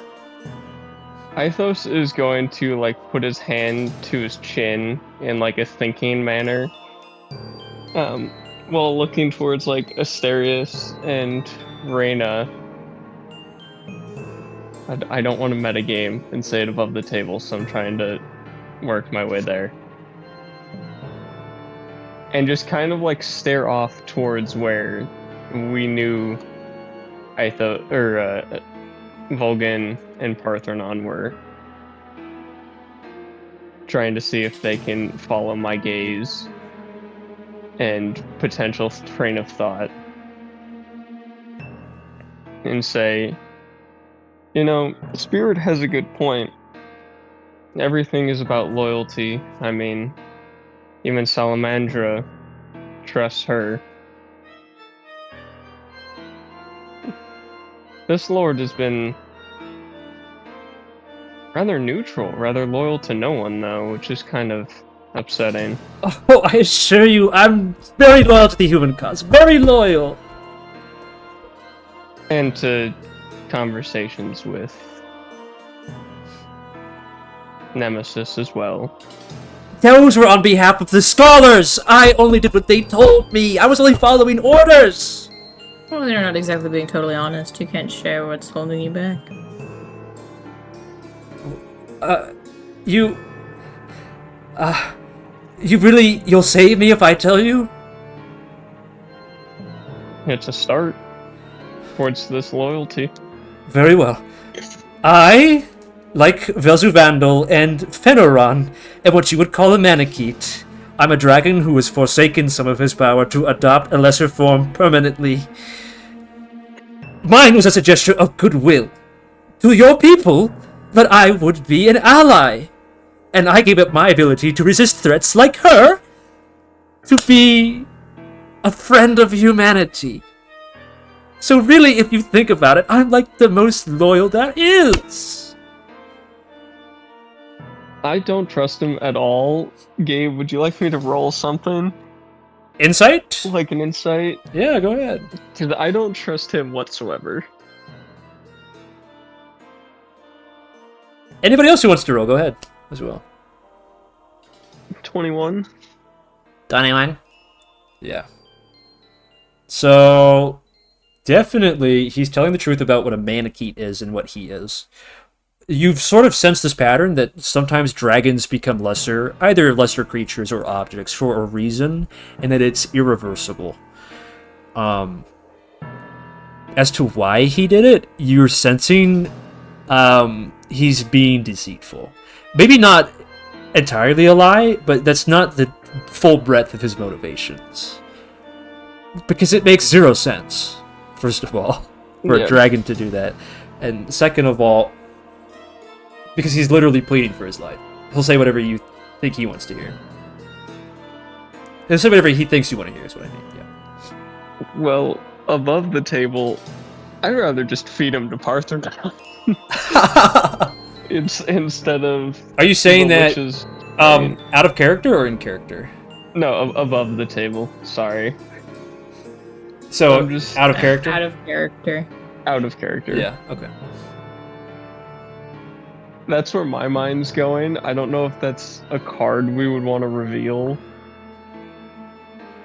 But I'm not opposed to going against him since he's, in Ithos's mind, betrayed humanity. Well, it's obviously not totally stable. I don't really know what's going on with him. I mean, above the table, out of character, all Ava's gonna do is just keep meeting us at, just keep meeting up with us and then demanding that we give her things and as vague promises and not really get. They we don't both really suck. get anything in return. Hey, that sounds like somebody I know. Anyway, continue. Yeah. She'll just keep giving vague promises like, oh, it's a gesture of goodwill. It's like a show of good faith, but like, you know, not really ever offering anything in return concretely. If you give the inch, you're giving the mile. You're giving leeway to ask for the mile. Cole, out of character, do you have any thoughts? Not at the moment. No, not really. I'm just also not opposed to feeding this guy to Paarthurnon, whether she showed up or not after my first interaction with him. Asterius will say, you two can choose this fate. It truly does not matter to me whether Ava is on our side or against us. I think she's only really on her own side. I'm just trying to minimize a fight since we're wasting time. I guess not wasting time, but civilians are dying while we argue.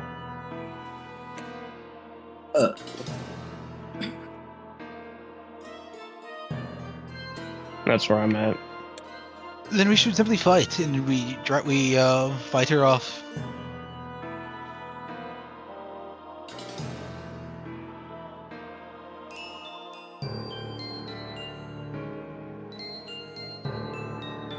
I don't see the benefit to simply handing something over for no cost. Well, that's why I would say we would feed him to Paarthurnon, so we at least gain something out of this. But I mean, we can do whatever we want with him later. But I'm saying we just say no to Ava and just see where that goes and see what position we're in then. that's fair.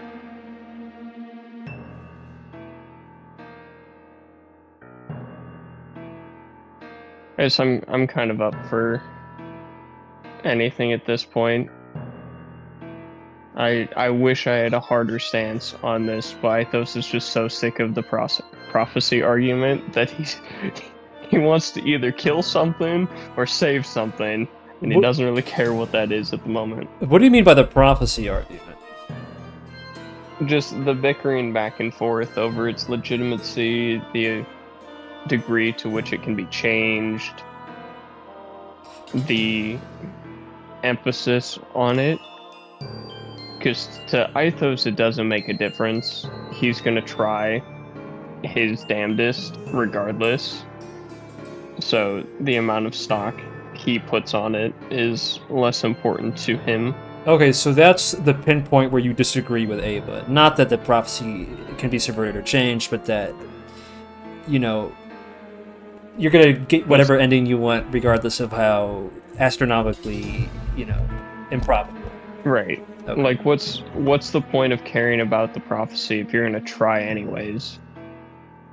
Like, Ithos is going to try anyways. Whether the prophecy comes true or not, why let that dictate your actions? Right.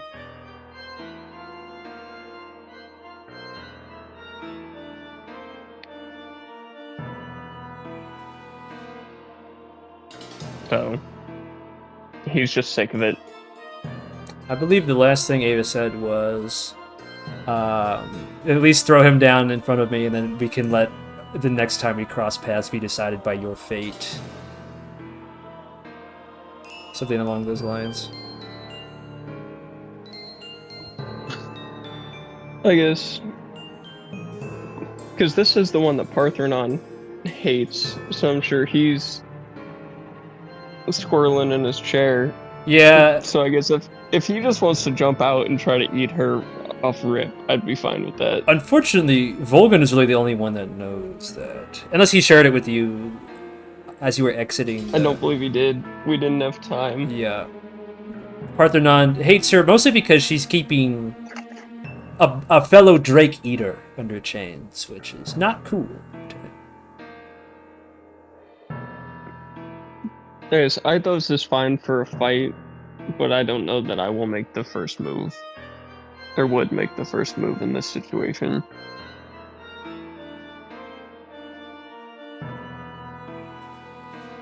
All right, very well.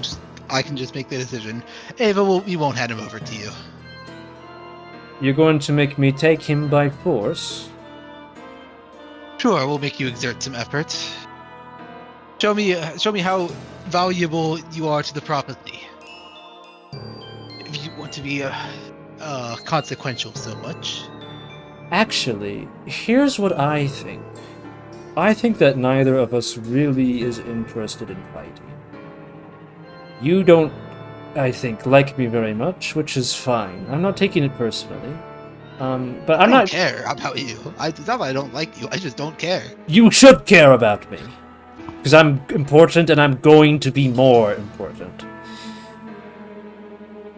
Assertions aside, I don't really care to spill any blood over you either, so how's about this? For every hour that you do not deliver Lord Davarius to me, another one of your precious sky islands will fall. You can see the flash of a crooked grin underneath her mask. Yes, that sounds like an appropriate trade. If you value your human lives so much, then let's trade. However many are on that island, and she motions over her shoulder. Any one of them, really. You'll trade for Lord Davarius. That seems fair, doesn't it? And she turns to Velzuvandal, and with a motion of her hand, makes the chains pull his head up and down in a nodding motion. Yes, I'm so glad you agree. Don't you also agree? But it's however many human lives for one life of a traitor. It's simple numbers, really. I'm gonna just be making my way to the car to go see if I can't fix it.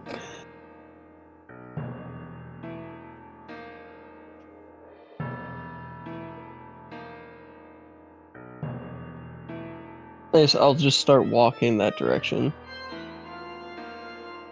There's no need to fight. That's So be it. That's exactly what I'm saying, Sokrovos. We don't need to fight. We can just make a simple trade. Really. All right, let's go to the islands. Shall we start working on disabling them? I think that's our best bet. All right. You Into the car. Okay. I don't negotiate with terrorists, Ava. You've chosen the wrong side and the wrong path. You don't turn your back on me! This is where we would roll initiative. But I think we're probably just gonna be done then, yeah? Sounds good. I'm fine with being done at rolling initiative.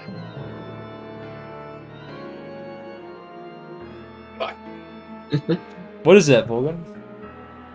Nothing. I just rolling for initiative, obviously, and I rolled a 4. Please don't keep that roll for next time. Why would I? I don't think we could remember it. I'm usually very Keep charitable. only that roll. No, I'm you're- Only that roll. I really try to be on your No. team most of the time. This good session. Ava bitch. This Ava character. It was a good session. I just hate this person. Why? What's wrong with her? Bruh. She's the traitor she claims to